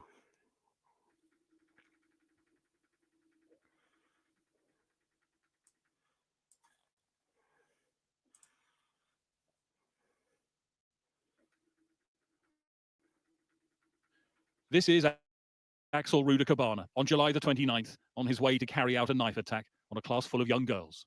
At the bus stop, he paces up and down while phoning for a taxi. On that 5-mile journey, he's silent until the very end. When he checks, he's at the right address. After he refused to pay, the taxi dash cam records him approaching the door of the dance studio, looking to find his way in. We know what happened next. Inside, 26 girls were enjoying a Taylor Swift dance event at the start of the summer holidays, an event that had sold out. The girls were at a table making friendship bracelets when, without a word, Rudy Cabana entered and grabbed the child nearest to him. He then moved on to a second and a third, lunging at them. Leanne Lucas, who was running the class that day, said she only realized what was happening when she felt a knife go into her back. Some people left the courtroom because the details of what happened here that day were so graphic. The court was played CCTV footage in which the screams of children can be heard. Leanne Lucas, is seen trying to usher them to safety. One child tries to leave the building, but is pulled back in by Ruda Cabana. She was one of the injured. Deanna Here, KC, said the injuries sustained by 2 of the children who died could only be described as sadistic in nature. BB King, Elsie Dot Stancombe, and Alice Aguiar died in the attack. 8 other girls were injured. The court heard Ruda Cabana's only intention that day was to kill. After he was arrested, he told police, "It's a good thing those children are dead. I'm so glad. I'm so happy." Among the weapons at his home, police found a second knife. Right. Now we're going to... I have to keep stopping for all the knives. I can't show the knives. Live knowing I survived when children died. Hold on. The trauma of being... To address the court.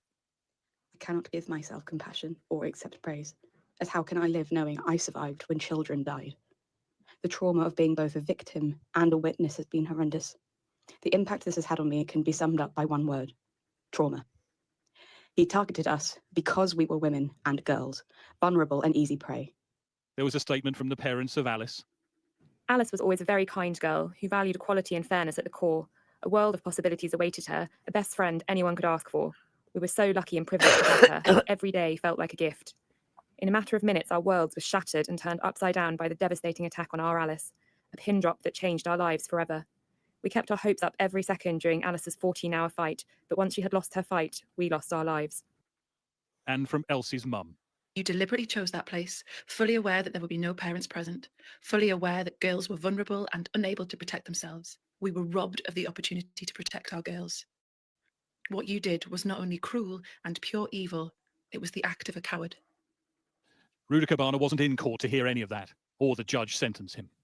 The prosecution have made it clear that these No, that's proceedings another were thing. not... That's another thing that has to change.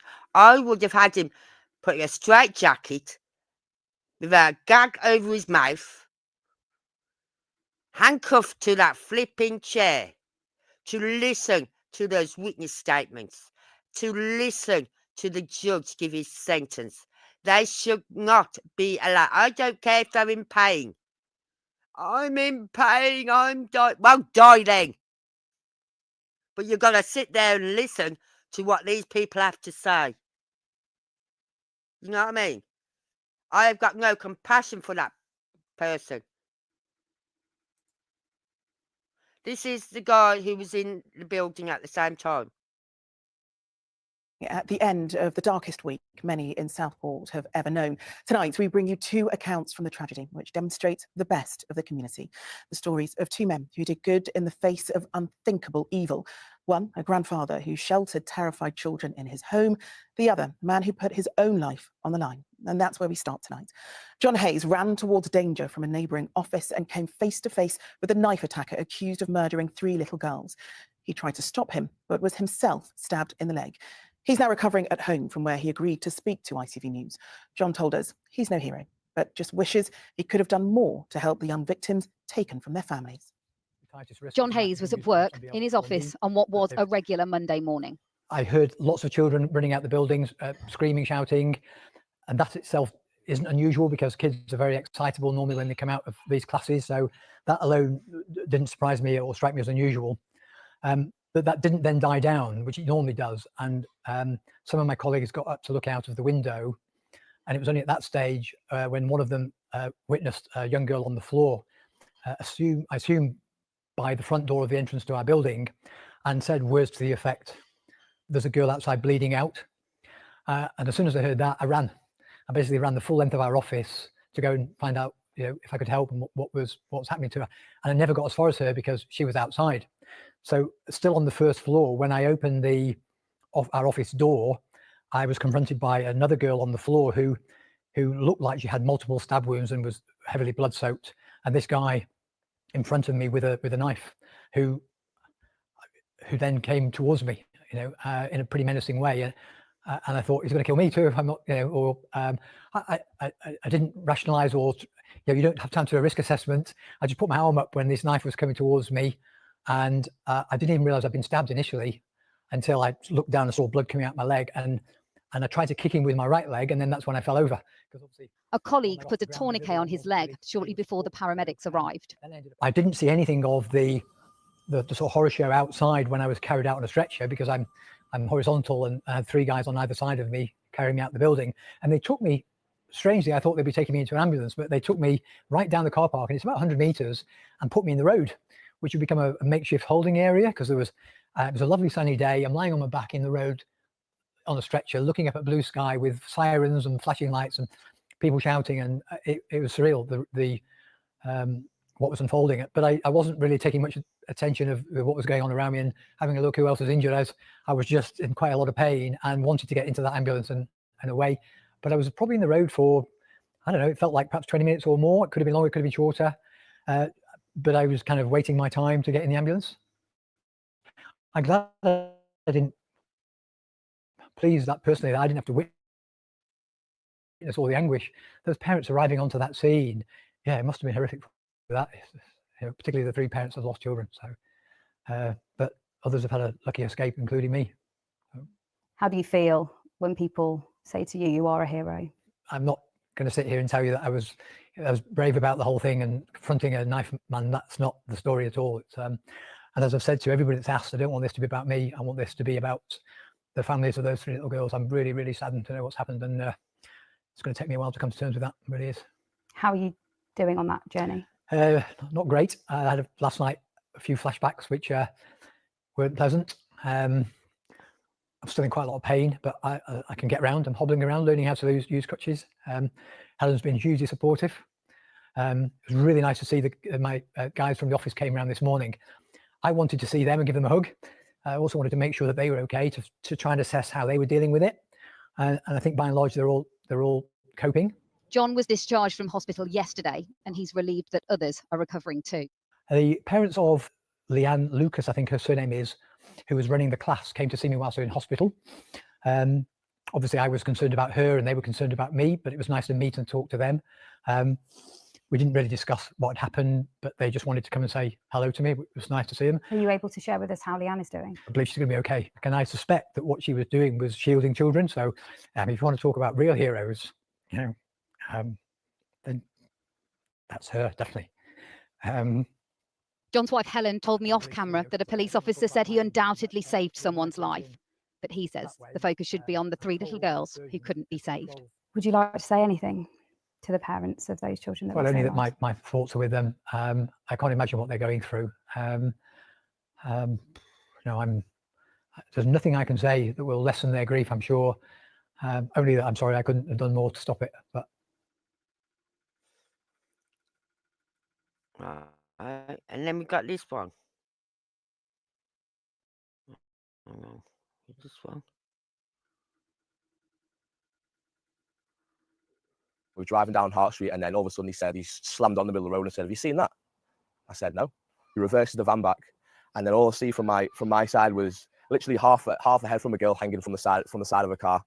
So I jump out the car and I go up to her and I just ask her if she's all right, and she just looked in complete shock. She had blood all over her body, and she just screamed at me. She said, "He's killing kids over there. He's killing kids over there." I just looked at Martin and we were just in complete shock. We just didn't know what to think, didn't know what to do. But looking at this woman, she looked in a really bad way, and I just knew it was a really bad situation. So me and Martin start walking towards the place where she's pointed at. And how far is she from the place where she's pointing at? She's at the top of the road, leaning against the car. There was more people down the road, but at this stage, at the time, we were so focused on this girl, we didn't see there was more people down there. We're just hearing this girl screaming to us that this guy's stabbing kids at this location.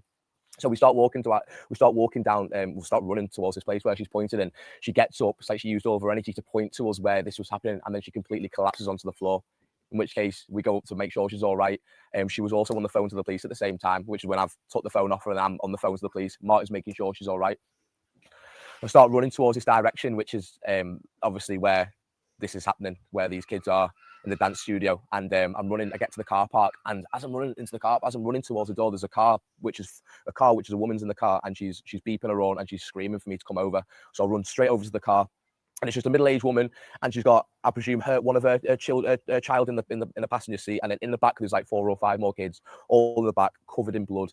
It was like a scene of what you'd see on like a disaster film, honestly. And she just looked at me, the woman. She said, "Honestly, love, I just want to make sure these kids are safe. I'm just going to park on the road. Please, can you get this girl out?" So you got the driver's side. On the driver's side, behind the driver's seat, I open the door, and honestly, like, there's this girl. which will probably stay with me for my life, for the rest of my life. And she was completely out of it. I can't explain to you how horrific it is what I saw, but in the moment, I didn't even know what to do. I didn't know what to think. I just wanted to get her out of the car and try and get her to safety. So I've just got this girl out of the car and I've ran towards the road, and I've just been, because we're there at the start, you see, so there's only a few members of the public, and the main thing in that specific moment was like, there's still more, like, this is actually happening, and there's people inside there, because that's where they've come from. So I just initially wanted to get her out of the car and try and get her to safety, like, but I didn't know where was safe, if that makes sense. So I take her to the road and I'm shouting, I'm screaming for help. Someone ring the ambulance. Everyone was trying to do the best job. No one expected that would happen, but in the moment, all you wanted is just like a professional to be there to like kind of know what to do. So I go to the front, I take her out of the car park, I run to the front, I'm shouting all this, and we put her down. Me and Martin put her down. Then Martin stays with this girl then. Okay, and there's more people which are coming at this stage. There's more people coming to help. Everyone's gathering around. Everyone's doing what they can do. And then I run back in.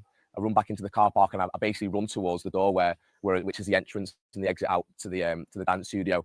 And you get there, and it's like the building's like an L shape, and you've got the gym where I used to go to upstairs, and there was two men in this bit here, and I don't know who's who. I don't know what's going on. So I'm looking at these men, and they just look completely shook up and frightened, and they're pointing to this dance studio, saying, "He's in there, mate. He's in there." So I open the door downstairs, and as you go in, there's just a stairway which goes up. There's a landing at the top, and then which goes through to, I presume, the dance studio. So I just remember opening the door, and I was shouting hello, just see if anyone was there. And then I remember just taking a step on. I remember going onto the stairs and took a few steps onto the stairs. I'm still at the bottom of the stairs though, and I look up, and then there's just this guy there at the top of the stairs, just in a full tracksuit with his hood up, with a knife, and it's like he maybe didn't realise that I was going to be in there, but we've looked at each other, then he's scurried off to the side. And you locked eyes with this man? You looked at him? I looked at this guy, yeah. At that point, what are you thinking? I'm thinking things which I'm not allowed to be saying on Sky News right now, but I'm just at the same time, I'm really scared as well. Do you know what I mean? Because all I saw was a knife. All I thought was there was more people in there which were damaged, which were hurting people. So I'm there by myself at the bottom of the stairs. I didn't know, honestly, I just wanted to hurt him so bad, but at the same time, I was scared for myself, and I was just wanted to be up there to help anyone who was up there. So I've come. He's scurried off. I've come outside, and then I've been screaming then, because I know where he is. I'm trying to get everyone to come to the door. We were there for a good 10 minutes before any police arrived, and just the moment we turned up to the point where I've smashed the door, was a good 8 to 10 minutes, which felt like a lifetime, if that makes sense. And then we've ran, I'm completely hectic now, because I've seen the guy and I know he's up there, and I'm just screaming, screaming, where's the police, where's the police? One police car finally turns up, and I'm screaming, he's down there. He just gets out where I am, and then he runs with me to the door. We run straight to the door, and then we get to the doorway, and then he said we've got to wait for backup, got to wait for someone else to come there, because he only had a baton on him. And then his colleague came with a taser, and then he comes in front. So these two police officers go up the stairs, then I'm right behind them. They tackle this guy down to the floor. Straight away, there was no kind of fight at all. They just tackle him down to the floor, and I've grabbed this girl, and I'm walking down the stairs, and I start running towards the ambulance as soon as I get outside, and I'm sprinting towards the ambulance. I put her down, with a medic, and then straight away the paramedics running. They were asking me to go to the ambulance, get these certain things like, for the drip and other things which I can't even tell you the names for, but I was just trying to be there for her as much as possible, since that guy, when the police came there and we ran and the suspect went down, it was kind of all done then, but the damage had been done. But you felt compelled to stay and continue to help. Yeah. So Martin stayed with the first girl who I pulled out of the car. And then I stayed with the second girl who I took from upstairs. I'm in a mess anyway because of what's just happened. And I'm just thinking, I hope she survives. There was parents coming up to me, like asking me to describing what their kids were wearing that day when they were going into the holiday club. And I just didn't know what to say. And they were asking, is she alive? Is she safe? And just didn't know what to say. And it was horrible. It was really disgusting to kind of be a part of it. But I'm happy that I was there at that time. I just really wish that it didn't happen for a start, or we could have done maybe something more to help. What was it like as a parent watching other parents come and ask those questions about whether their own children were alive? Well, this is what I mean. Obviously, just having my baby Ivani, like I'm a new dad, and that was one of the hardest things for me when I'm first off seeing these children in that position. These children weren't crying; they were absolutely terrified. If that makes sense. And then when these parents start turning up towards the end, because they're there to pick their children up from a Taylor Swift holiday club, and they're turning up and they're in absolutely hysterics. They're screaming, they're crying. They want to go into the building. They're not allowed to now because it's a crime scene. They're coming asking me for questions and wanting just no information. It's upsetting. It's heartbreaking. It made me feel disgusting. Really upset. But I'm still processing it in my head as well now, because it only happened yesterday. I just feel completely shook up of what's gone on, to be fair. I'm just really upset for all the parents and all the children who had to go through that yesterday. And, you know, it just makes me want to be a part of some kind of first response unit who's there to like help people in that situation straight away. Because when you're in that situation of you're needing someone there with some kind of physicality, some kind of weapon there to defuse the situation, I mean, you need them there instantly. I feel disgusted for the whole situation of what's actually happened. Everyone's being affected by this. It's not just a small thing. I think everyone's going to be affected by this, and the fact that it's all children as well makes it the whole situation 1,000 times worse in my eyes. You know, they can't protect themselves at all. You ran towards danger. Do you consider yourself? I know you probably wouldn't label yourself as such. But you consider yourself a hero. What you did is not. I know. Honestly, so many people have messaged me saying that, and I'm not going to label myself a hero at all. But well, no buts. I'm not going to label myself a hero at all. I just done what I felt was right in the moment, and in the moment, I was seeing a mixture of red, because I was so angry and just like I need to like help these people. So I just done what I felt like I could do, and just everything I could do. That was all I could do. And you know, it's all happened now, and I think back to it, and I think, what if I actually, because we're doing windows, see, what if I ran in and got the pole from the van, and what if I went and done all this? But in the heat of the moment, you know, you can just do what you feel is right. And when I got to that point, when I was on the steps and I looked at him, and I just thought, if I go up there, you know, what's to say there's not another man there? Or what to say that he gets lucky and he gets me? Then I've lost my life then. So but that's what I'm questioning in my head now. Maybe if I ran up, things could have been differently, if you know what I mean. But I'm happy that I've done what I've done, and I'm happy that I've at least managed to. But you see, that piece of shit was up there, standing over that little girl when the police got there. And it took the police 10 minutes to get there. You know what I mean? 10 minutes for the police to get there. And I think what is, they've shut so many police stations down, right? When I grew up, you had, like, Christ's sake, when I grew up, there was a police station just round the corner from me. And then there was another police station up by my grand's. You know what I mean? All within walking distance from my house, though. And then there was another police station down the road from us. But they've shut all those police stations down, and now you've just got one. I think there's just one main police station that I know of where I used to live. And it covers a whole area, a large area. So it is going to take police a lot longer, because they've shut all these other little stations down. And there's one police station which was by my son's school. And we went to them one day because there's something going on with kids from the college attacking the kids from the school. And they said, oh, we're not, this is where we just have our lunch breaks. This one mother went ballistic. She said, get off your backsides. There's going to be a murder out there. They've got students from the college attacking young kids from the school. So this mother was not leaving that station until police came out. Police finally come out. But, oh, that was their lunch break. That's where they stopped to have their lunch breaks. Are you fucking joking me? It's like my son, where he lives now, there's a police station at the end of the road. But that isn't a main police station. I think that's only used as a, like, for police officers to go and have their breaks. The main police station is in the town centre, which can take up to 10 minutes to get anywhere from there. It's just ridiculous. They need to start opening up police stations again and having police there. Even if they're sitting there all day doing nothing. Right? Have them there for crises like this. So they can get there a lot quicker than fucking 10 minutes. It's heartbreaking. Just heartbreaking, the whole of this. Right, I don't know what else there was.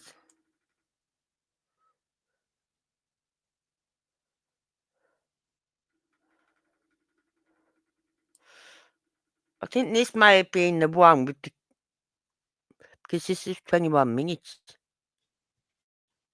But on any view, it was at least the most extreme, shocking, and exceptionally serious crime. In describing the injuries caused to each of the victims, I will summarise the evidence, being conscious that the families of Elsie Stankham, B.B. King, and Alice De Silva Aguiar are in court, as are the families of each of the other victims. It's necessary, however, in sentencing, briefly to refer to the injuries. Elsie Stankham was aged only 7 when Rudy Cabana inflicted at least 85 sharp force injuries to her head, face, neck, torso, and upper limbs. Severe force was used to cause her death. B.B. King was aged only 6 when he inflicted at least 122 sharp force injuries to her head, face, neck, torso, and upper limbs. It was the opinion of Dr. Seeker, the pathologist, that Rudy Cabana had tried to decapitate her. He concluded that severe force was used to kill her. Alice De Silva Aguiar was aged 9 when he stabbed her, including a chop wound to her head and 4 stab wounds to her back, causing substantial internal injury.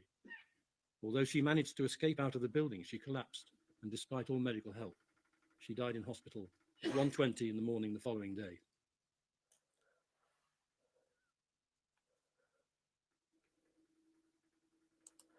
I'm going to stop it there. But it's just, will there ever be an end to anything like this? I think anything now that has children, like all schools now, you go to my grandson's school, you go in, you buzz, right? Yeah, they'll open that door, but then they're behind a glass screen, right? You tell them what you want, what you're there for, and you're told to wait, and then a teacher will come out to you, or whoever will come out to you, right? You will not get any further into that school. Will not. All the doors are shut all the time, locked. I've seen teachers come out, right, to take the kids to the taxis because some children have a taxi, right? And they walk them to the taxis and put them in and then come back. And this one teacher once come back and she couldn't get back in because they'd locked the door. And she didn't have a swipe thing on her to get in. So she had to go round to the entrance, the reception area, to get back in. But that's the school. And I think anywhere, like now, it makes me wonder, my grandson goes to Beavers, right? Is it just one door and you're straight in there? Or is it a door into an entranceway and then from the entranceway through another door into the hall where they have Beavers? Yeah, something like that. They can lock them doors, right? So the children can't get out. And no one can get in. So that's what they need to do. They need to have it where the doors are locked. Now, perhaps if that door to that room where they was having that dance was locked, he wouldn't have got in there. They should have had that door locked. There was young kids in there. The door downstairs should have been locked. But as I said, there was a gym in there, so people from the gym would have opened the door for him. There's people in offices upstairs that could have opened the door for him. So it's just so many failings all the way. From before it happened, right up to when it happened. So many failings.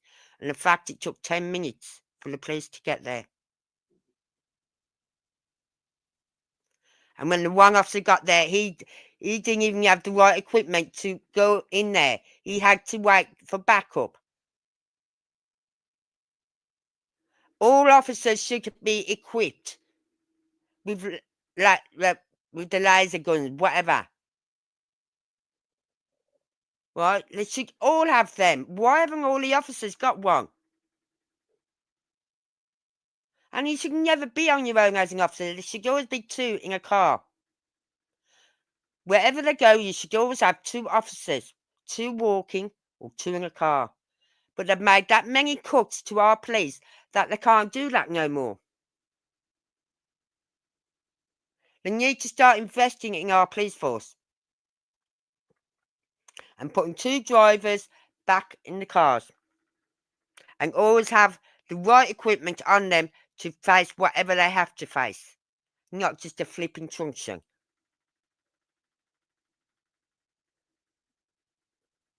You know what I mean? Even though the truncheon can knock a knife out of a hand, a truncheon can break a wrist, a truncheon can break an arm.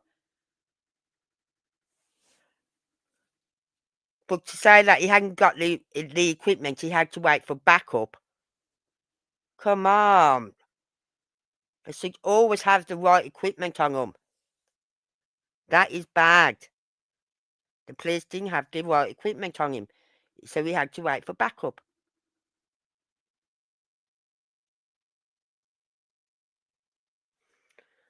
So, anyway, I don't know what I seriously think in this case, there needs to be a discussion on the death penalty. I'm not saying we should use it. I'm saying it should be there. It should be in place for extreme cases like this. Right? We may never ever use it. But if it's there and people know, look, if you do this murder, they're gonna give you the DP. And the other thing that needs changing is the law on the age of the person. Now, the government are allowing 16-year-olds, 16-year-old children. They're children, so they say, but they're allowing them to vote. I believe in Scotland they can do. I believe in Scotland they brought that in where 16-year-olds can now vote. Right? Now, I'm sorry, if you're 16 and you're old enough to vote and you commit murder, then you're old enough to face the adult charges. Right? Now, in England and in Scotland, I believe it is, you cannot buy cigarettes now until you're, I think it was, is it 18? Because I had to feel sorry for this one girl. She just turned, I think she turned 16 or 17 or something like that, or 18. And they'd moved the age up to buying tobacco or cigarettes.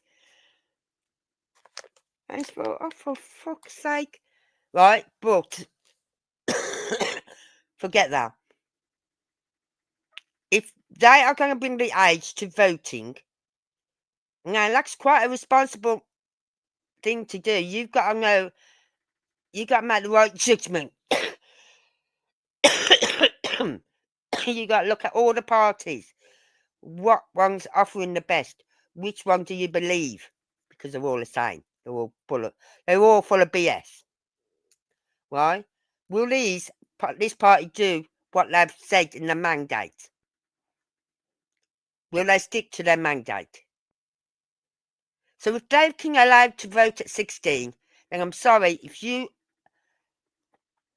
commit murder or anything like what he's just done, then you are man enough to face the adult, to go to adult court.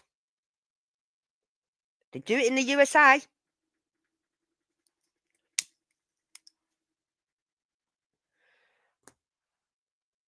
Christ, there was a big hurrah about this when little Jamie Bulger got killed.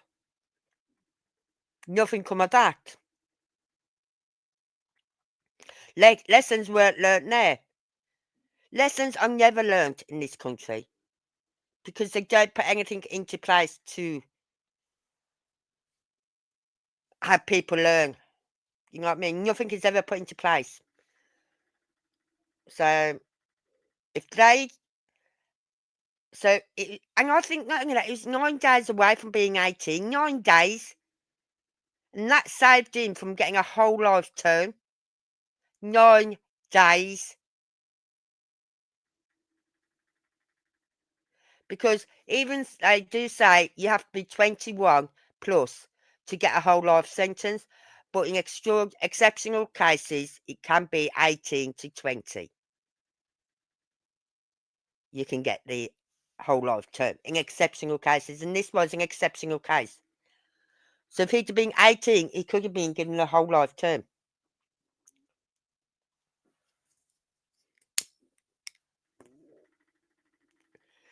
And the fact he wasn't charged as a terrorist is just unbelievable.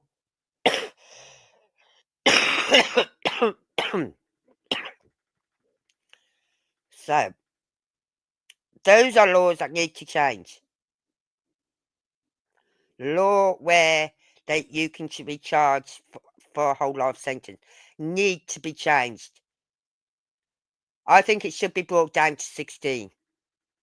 Because if you're old enough to vote, you're old enough to go to work, you're old enough to pay taxes, right, on your work, at your wages, you're old enough to get your own place, pay rent, and all that. If you're old enough at 16 to do all that, then why aren't you old enough to be charged as an adult?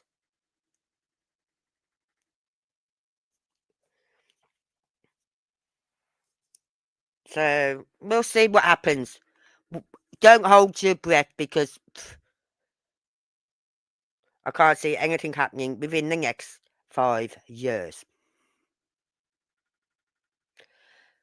Right? Because unless they set a time limit on this inquiry, say 8 months, you've got 8 months to sort this out, do this inquiry, then this could go on for years. Could go on for years. Which I think is wrong. We're paying for this inquiry. And yet we don't need this inquiry because we know where the faults are. We know where the faults are. We don't need an inquiry to tell us. We know where they are. But the inquiry will give them recommendations, and recommendations that they won't do feck all on. Anyway, I've been here for 2 hours now, over nearly 2.5 hours, 2 hours, 20 minutes. So, thank you for being here with me tonight. Thank you for listening to me and whatever. Please leave me, click that heart on X, and if you're on YouTube, like this video. Share this video. All these videos that you see about this vile piece of ish needs to get everywhere, so it stays up there for years. Right? Not so much his picture, just him. So that when people punch it in 50 years' time, oh yeah, oh God, really? No, we can't have him come out. There's a guy in our prison, he's been in prison for over 50 years, and he's never committed a murder. Never once committed a murder. Not done anything as a terrorist, not committed a murder. And he's been in prison. He's supposed to have only been in there for 30 years. Something to do with burglary or robbery. He's been in there 50 years. He needs releasing. It's ridiculous what they're doing. Anyway, I'm going to leave it here. I'm going to close it off. And I'm going to leave this picture up.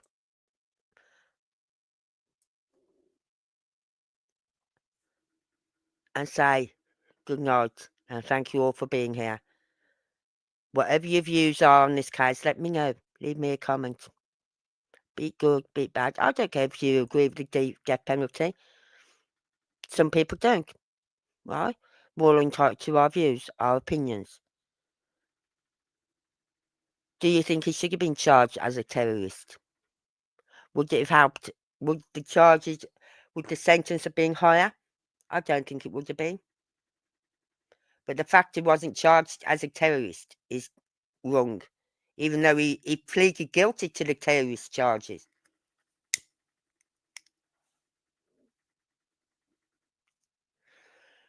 So, but let's just think of these 3 little girls up here. Think of them, the families, and the children that survived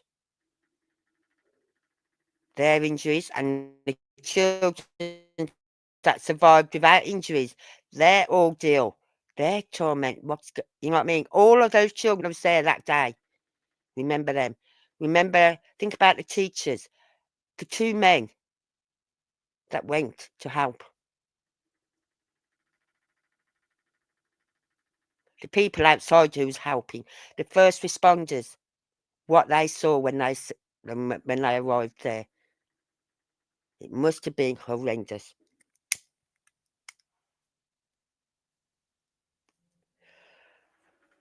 I really think they need to get these police times down. That's another thing they've got to look at, getting the police times down. So until then, thank you for being here and take care.